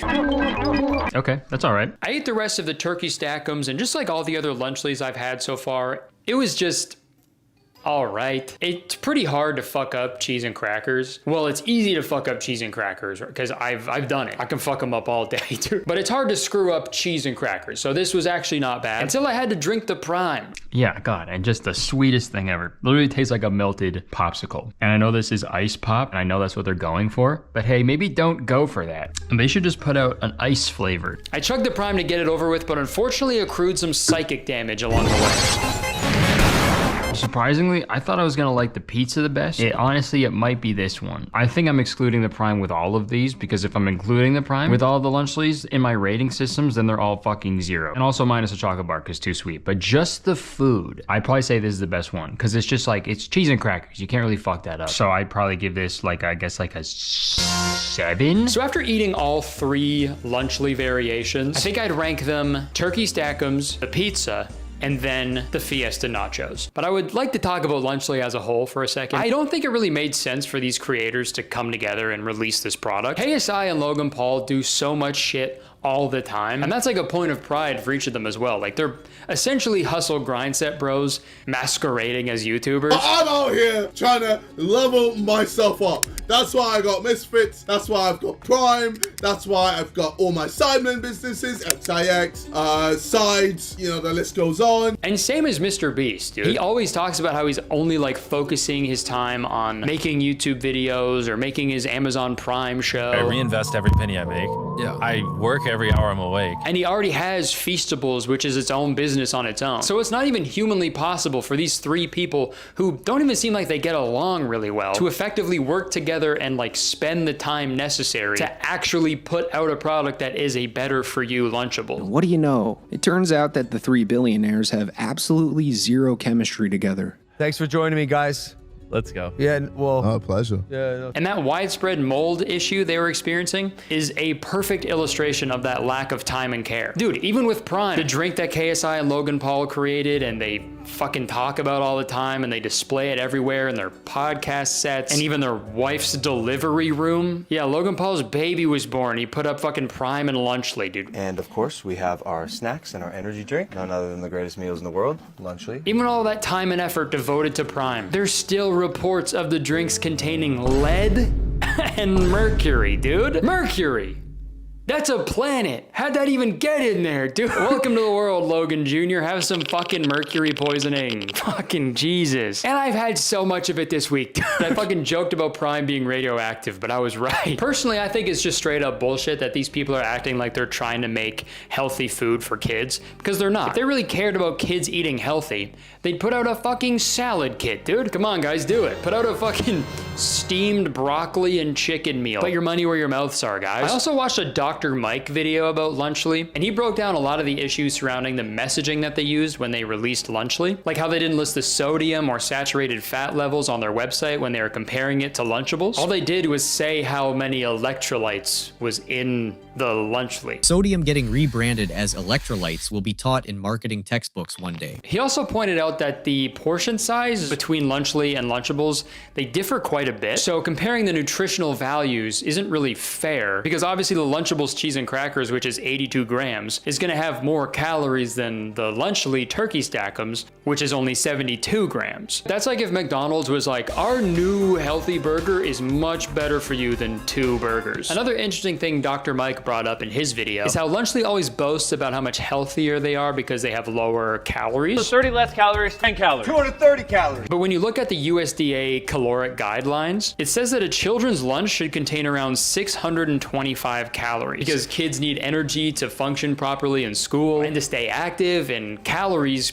can provide that energy. But the turkey stackums only contain 230 calories. So to reach the recommended amount of calories, a kid would need to eat like 2.5 of these things. And if a kid did that, he'd be ingesting 1,300 milligrams of sodium, which is like way over the recommended amount. So overall, I don't think these people really give a fuck about kids eating healthy. I'm sure they would like kids to eat healthy, but their product isn't gonna do that. And in terms of taste, let's go back to me for the final verdict. They're just okay. All right, let's move on from Lunchly. A little later on that day, I was recording an episode of my podcast, Very Really Good. You should go check it out, go subscribe if you haven't already. But I was recording an episode and decided to bring along the Pizzafy with me to do a little review.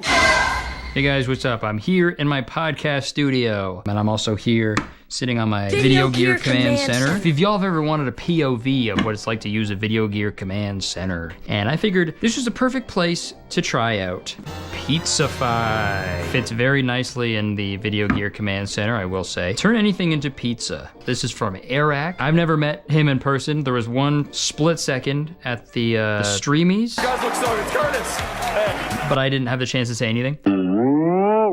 But this is his product. I guess he likes pizza a lot. He incorporates it into his content, so it makes sense. But yeah, I'm a little skeptical of this. You know, you put sauce on anything and it's gonna taste like the sauce. I think I have to cut this little nipple off. Do I have scissors? I don't think I have scissors. Oh, I might be stupid. I didn't take this off. If it works now, I'm so fucking stupid. Oh, it does. Looks like I just picked my butt. Okay, wow. Yeah, very intense pizza flavor. I couldn't just order the pizza sauce like I said earlier. It had to come, they were like all out or something. Really, man? Were they? Were they all out of the Pizzafy? Pizzafy that you're holding in your hand currently? I think someone must have squirted that sauce in my ear because I clearly got fucking pizza for brains. Clearly they weren't out because they sent me one. It is a little weird though that the option to just buy a Pizzafy bottle was unavailable. I had to buy it in like a snack box that was significantly more expensive. And I'm sure they did that so they could just get more money out of me, and it worked, you know? And I'm a little upset about it. I guess that's capitalism. I should start doing that. Sorry guys, I'm all out of shirts. You gotta buy 10 shirts.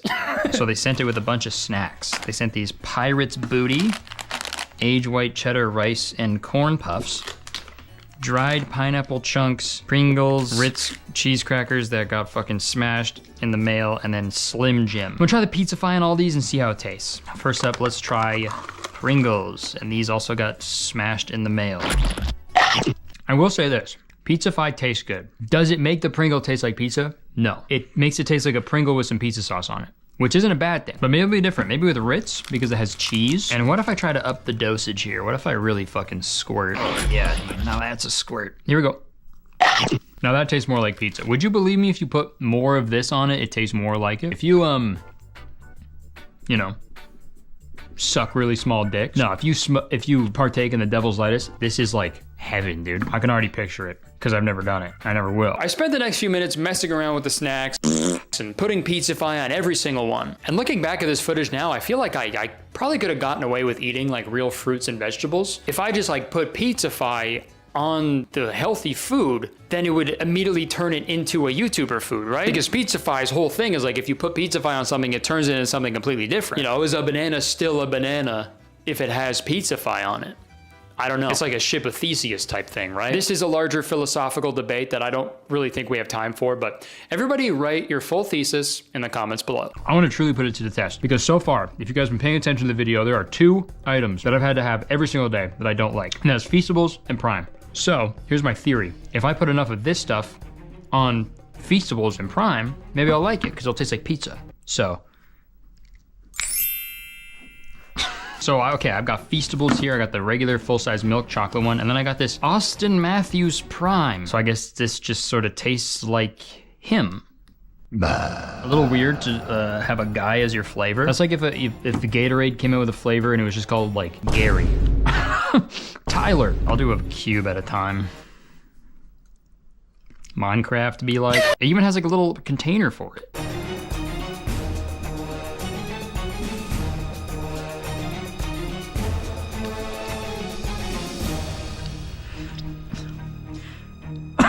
Eric, you lied to me. I didn't turn the Feastables into pizza at all. Don't do that. For Prime, I'm not sure. I gotta make a little potion, I think, in the cap. Okay, a little bit of Prime in there. And then we hit it with a little bit of Pizzafy.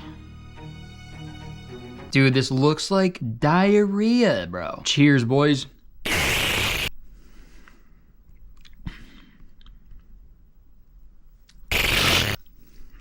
Actually, wasn't that bad. That's not good. If putting pizza sauce in your drink makes it better, Logan Paul KSI, you fucked up. Final verdict for Pizzafy. The snack box was a little pricey, I remember that, but I mean, it was worth it. You get a lot of snacks. You know what? I think Pizzafy, I'm gonna give that shit, I'm gonna give it an 8. I'm gonna eat some more of these snacks, I think. And then I'm gonna go home and eat a Hot Pocket. Yeah, this week was definitely starting to take its toll on me, and yet I persisted. After I got home from my podcast studio, I had another Prime hydration drink, and the most incredible thing happened. I think my body was finally getting used to this diet, because I had a reunion with my long-lost friend, the toilet, and I won. It only took 3 days, but I successfully made a touchdown. I threw it like a touchdown, too. Pooped in my hand, and I went into the toilet, dude. After that, my wife and I tried the Joyride cherry berry ropes, and they were pretty good, but the sour strips were much better. It's like Twizzlers, kind of, but like with a little bit of goo inside.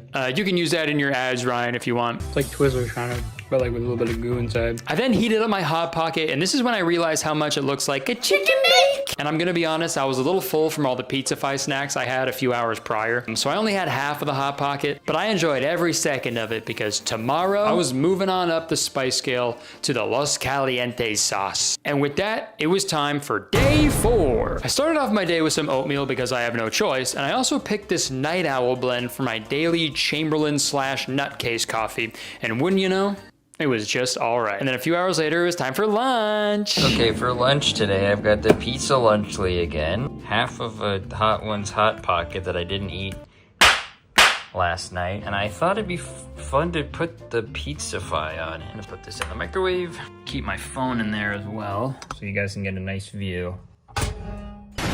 Okay, I'm about halfway done the week. I've said this earlier, but I feel a lot more bloated than I usually do. And I don't know if it's like the lack of sunlight because of the winter time, but I haven't been sleeping well at all. I don't want to blame the food for that because it could be a variety of things, but I feel like it's important to say. Bowel movements, they have not been moving, all right? I'm not seeing enough movement. I'm not seeing enough movement. Ninja, nut milk.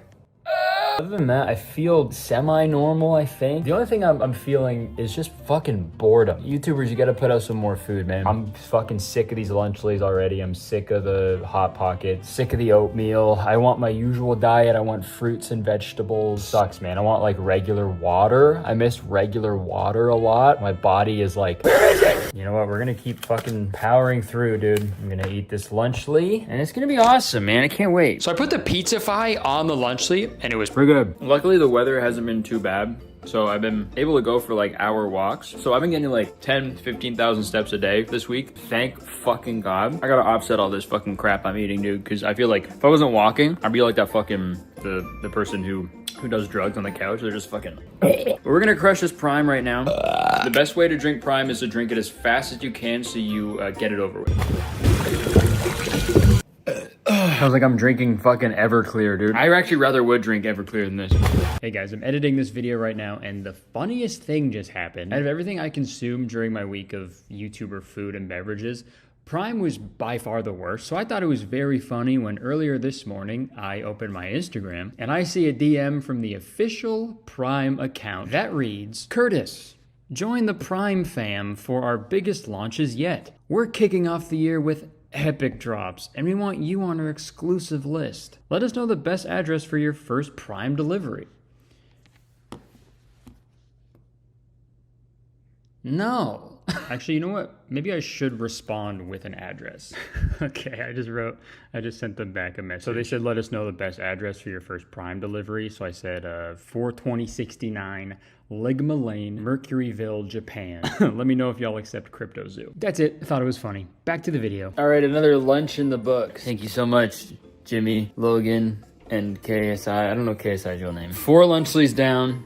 3 to go. After lunch, I had another Prime hydration because fucking regular water sucks anyway, dude. I didn't even want it. I did find a way to make it a little more bearable though. I got this Lexus US Open Stanley Cup as a gift when I played Pinehurst No. 2 with my friend Aaron last year. And you can fit so much fucking water in this thing. 40 ounces of water to be exact. And Prime Hydration recommends mixing in 1 pack with 16 ounces of water. So by tripling the amount of water I'm putting the Prime into, I'm essentially making it 3 times less sweet. So it was actually like okay to drink now. And later that night, I was watching my favorite Christmas movie, Jingle All the Way while enjoying some D'Amelio Be Happy white cheddar popcorn. And this was actually really good as well. And mostly because it tasted like every other white cheddar popcorn I've ever had in my life. And that's always really tasty. So I'm gonna give it an 8 out of 10. I then got a really crazy headache out of nowhere, so that was really cool. And I also had 0 bowel movements that day, so I was not feeling good. Like, I'm hungry, but I don't want a spicy Hot Pocket, you know what I mean?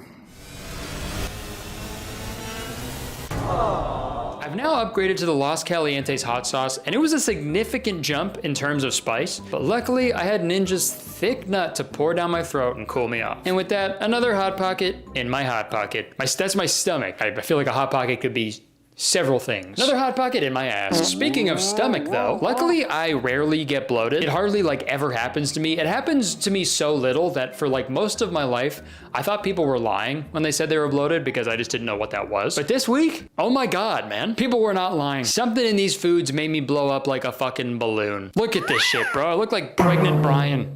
Oh, it also hurt a lot? Cool. And on top of that, I felt fucking sluggish like all week. I do not recommend doing this, okay? Never do this. And candidly, I've gained like, I think like 30 pounds over the past like 2 years. And like, I'm trying to eat better and exercise more. That's like a conscious thing I've been doing over the past like 6 months. But I feel like I lost any progress I made in this 1 week, dude. And honestly, I wish I was exaggerating for the video, but I'm not, dude. Food has a massive impact on how you feel, and this shit was not making me feel good whatsoever. But I was already in too deep to quit, so. You know, one could say I was in the thick of it, everybody knows. Okay. Day 5. This is pretty cool. I woke up with a shooting pain in the right side of my abdomen, and I Googled it, and I got really scared because everything was saying that my appendix burst. But it went away after a few minutes, so we're all good. I guess that just comes with the territory. If you want to eat YouTuber food every day, you gotta go through these like little death scares. I then had my daily Oath oatmeal and my Chamberlain nutcase coffee while I hung out with Kiwi. And for lunch that day, I had the Fiesta nachos again, and at this point, I just wanted to get through the food as quickly as possible. This footage isn't even sped up, dude. That's just how fast I was eating it. Fuck you! Later on that night, I opened Prime Video on my TV because I wanted to watch an episode of Fallout. And who do I see on the front page? Mr. Beast himself. I can't escape him. I got Mr. Beast meat in my mouth every afternoon. And now he's on the goddamn boob tube? I mean, this is just a dream come true. This is what life is supposed to be like, guys. YouTubers aren't meant to just make YouTube videos. That's not what being a YouTuber is about. Being a YouTuber is about doing as many things as you possibly can. Spreading yourself so thin that everything you do is half-assed at best. YouTube is not art. It's a business. And I think that's beautiful. I was so excited to watch Jimmy on Amazon Prime, so I cracked open my second lunchly of the day, and I scarfed it down while watching the first episode of Beast Games, Mr. Beast's brand new game show that was actually filmed right here in Toronto. In this show, 1,000 people compete for $5 million. And if you're wondering how they accurately showed everything that was happening to the 1,000 people, they didn't. I'm sure it gets more mellow as the season progresses, but watching the first episode of Beast Games felt like what I think meth feels like.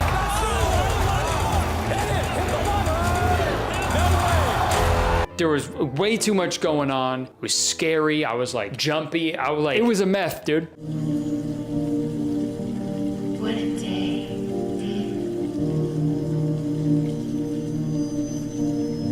You look lonely. I can fix that.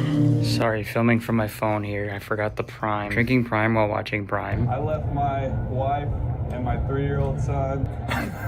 Why'd you leave your wife for this show? But I chugged the remainder of my Prime and didn't bother finishing the first episode because personally, I hated it. I think it's not good. But I've got some bad news, guys. You know, this whole week, I've been really good. You know, I've stuck to my diet. I haven't faltered at all. Just, I had to get through this week. I don't know what it was. Something about that night, I gave in to temptation. Later on that night, I was watching Jack Frost, and we had just bought like a tin of these Quality Street chocolates for Christmas time, and unfortunately, they were too good to turn down. And as I reached into the pile of yummy chocolates, I randomly grabbed a little treat for me and oh, come on, man, what the fuck? I sadly ate my dark chocolate Feastables bar as I watched Jack Frost, and I was pretty full from everything, so I didn't end up having a Hot Pocket, but I went to bed happy, knowing that my week of YouTuber food was almost complete. I woke up on day 6 from another shitty fucking sleep, ready to take on another day of this stupid experiment, dude. Even my dog was getting bored of my diet, and he's eating the same thing every day for 7 years. I opened my fridge to get my oath oats, but they were nowhere to be found. I searched, and this is when I remembered. I forgot to prepare them the night before.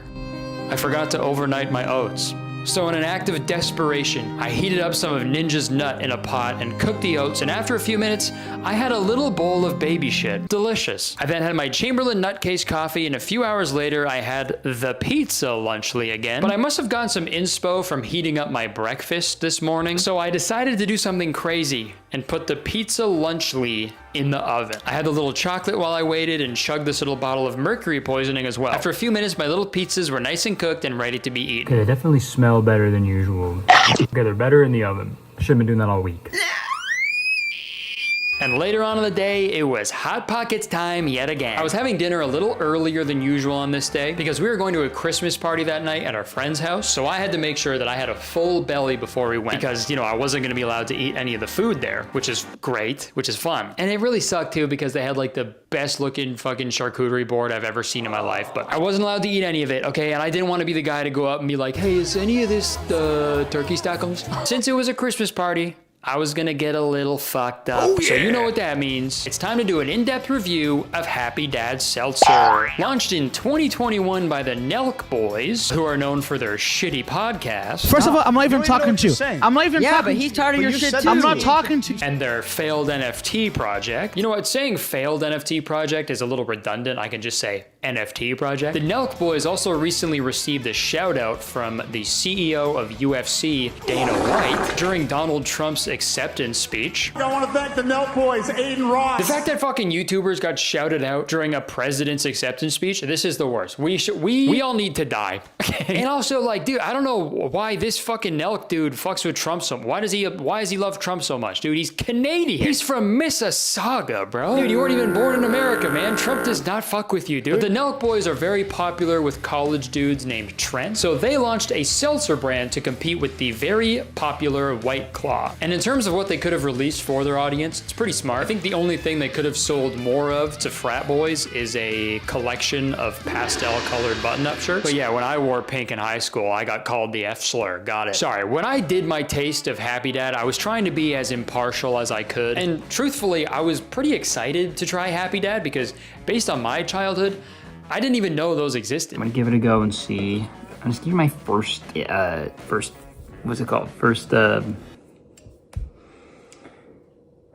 impressions, dude. I swear to God, I've been having like fucking brain fog all week. I can't fucking think of words, shit, and I'm blaming my fucking diet, dude. It smells like Prime. Thank God. Thank God. Not for me. I will say this is pretty warm because I forgot to put them in the fridge, but yeah, I'm just not a big seltzer guy, and I'm also not a big Nelk guy. I would just rather have a beer, you know, but because this kind of tastes like an alcoholic Prime. At least with Prime, you can drive a car after, right? I mean, you can, but you know. First impressions for taste alone, Happy Dad, I'm gonna give a 4. For comparison, I would give White Claw like a 5. So I then housed this Hot Pocket with the Los Calientes sauce. I also had a Prime hydration in preparation for all the Happy Dads I was about to consume that night. And this one was interesting because it looked like someone literally blew a load into my water. But I've been having Ninja's nut all week, so this was light work. I didn't take any pictures or videos because, sorry, I was living in the moment. I had about 6 or 7 White Claws that night. And just like most of the other products this week, they were just all right. A weird thing happened though. I don't know if it was like I got like a faulty case of them, but like the more Happy Dads I drank, the less I really cared about the taste of them. We'll say this about Happy Dad. They work if you intend on getting fucked up. And folks, as I tucked myself into bed that night, I went to bed a happy dad because I knew there was only one more day. So I woke up a little hungover from all the Happy Dads, but you know what Anthony Bourdain said about how to treat a hangover? What you gotta do to fix a hangover is have an oatmeal that you drunkenly put in the fridge last night. So I had my final oatmeal. And at this point, I didn't give a friggin' crap anymore. So I put the pizza pie on the oatmeal. Dude, I'm so crazy, you can't take me anywhere. And with that, My oath journey was complete, and I was smiling through it all. Can't believe this is my life. I then had my final Chamberlain/nutcase coffee and went for a walk with my dog. And it was a good thing I was wearing my scarf too, because underneath that thing, I could not stop smiling. Only one more day of eating this bullshit and drinking mercury-led smoothies. And for my final lunchly, I decided I needed to do something special. If this was the last time I was ever going to eat one of these things, I needed to celebrate this special occasion. So I made a full charcuterie board complete with all the turkey stack'em components, a Feastables bar, some Mina cookies, some Joyride sour strips, some Be Happy popcorn, and a ramekin full of Pizza-Fi. Wow. Isn't this disgusting? It's a special occasion, so I had to dress up a little bit. It's the final lunch, and I've got this nice fancy glass here that we're gonna put the prime in. Bon appetit. After I finish this prime, that'll be a wrap on lunch.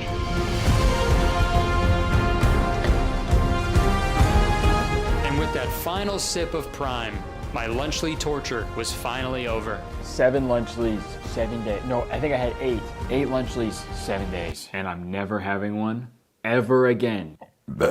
I'm dressed like a waiter right now, too. Oh, excuse me. I'm dressed like a waiter right now, too. Was everything to your liking? No! No? Understandable. And later that night, I heated up my final Hot Pocket, but since it was the final day, that meant it was time for the last dab. So I put a hefty amount on the Hot Pocket and took a big bite. It really didn't feel that bad at first, but after a few seconds, the pain really started to ramp up. The heat was seriously intense.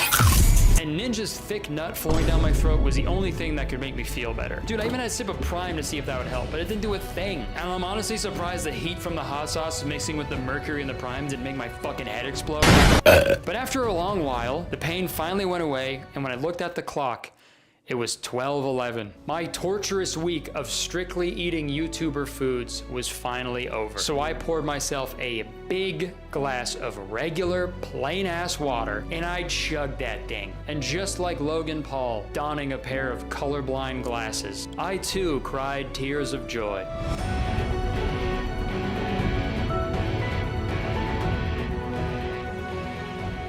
So it's been a few weeks since my little food experiment. I've had some time to look back on it and reflect. During the week, I was so annoyed and irritable and bloated and tired, and I just hated it. You know those times in your life that were stressful and just terrible, but when you look back on them, it's with much fondness and you appreciate what you learned during those times? Well, after looking back on my little YouTuber food experiment, I came to realize that was not one of those times, okay? Fuck that shit, that sucked. That was such a dumb idea. Do not do this, ever, okay? If you're gonna have YouTuber food, just have it every once in a while. I'm sure you didn't need me to tell you that, but just please, just do your research on what is in foods that you're eating, and do not base your entire diet around YouTuber foods, okay? That was shitty and dumb. And I meant to weigh myself before and after the challenge, but I forgot. And so this is just a personal feeling, but I do actually think I gained a few pounds during this challenge, just based on how I feel. And I weighed myself today, and I did not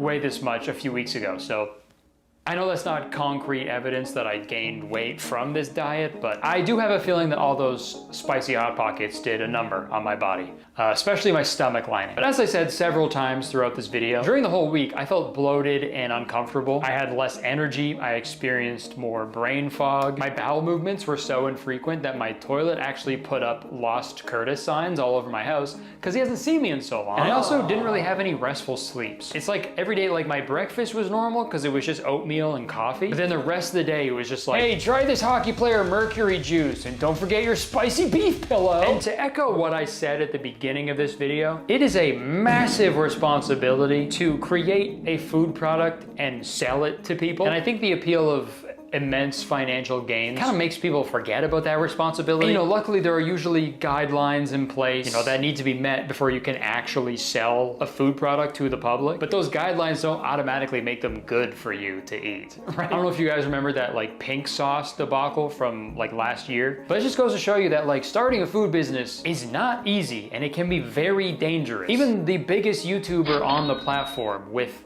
endless resources at his disposal. He's had issues with every single food product he's ever released. Mr. Beast Burgers dealt with lack of quality assurance across the board. I also just found out that Feastables has like child labor allegations. And with Lunchly, you have the nutritional concerns as well as the mold issue, right? Like if I wanted blue cheese, Jimmy, I'd order some wings. And I'm not saying all these YouTubers are wrong for putting out a food product, but some of them just don't make any fucking sense to me. When a product actually relates to a person and what they do or who they are, then personally, I'm gonna feel more inclined to purchase that product. Like how Tom Holland put out that non-alcoholic beer recently, because while going through his own personal journey with sobriety, he realized like most non-alcoholic beers are either not good or just unavailable. So he just made one himself. That's fucking cool. I love that. Like that to me is so much cooler than fucking like Ryan Reynolds being like, hey, buy this gin because I made it and I'm me. You've seen me in movies, remember? I don't know, in conclusion, I think just do the best research you can before consuming a food product. You know, everything in moderation, of course. You know, if a YouTuber you like puts out a food product, support it or don't. I don't care. I do not care what you put in your body because that is your body. You can put whatever you want in there. The only thing I will strongly suggest you guys not do is eat strictly YouTuber foods for a week or any amount of time, really. But maybe I'm just jealous. Perhaps I'm envious of all the money that these YouTubers are making by slapping their name on some random ass food product and then selling it to their audience. It's smart, you know, you sell people a consumable product so they consume it and then they got to keep coming back for more, right? Therefore increasing the amount of sales you get, therefore increasing the amount of money in your pocket, in your hot pocket. I can't do that,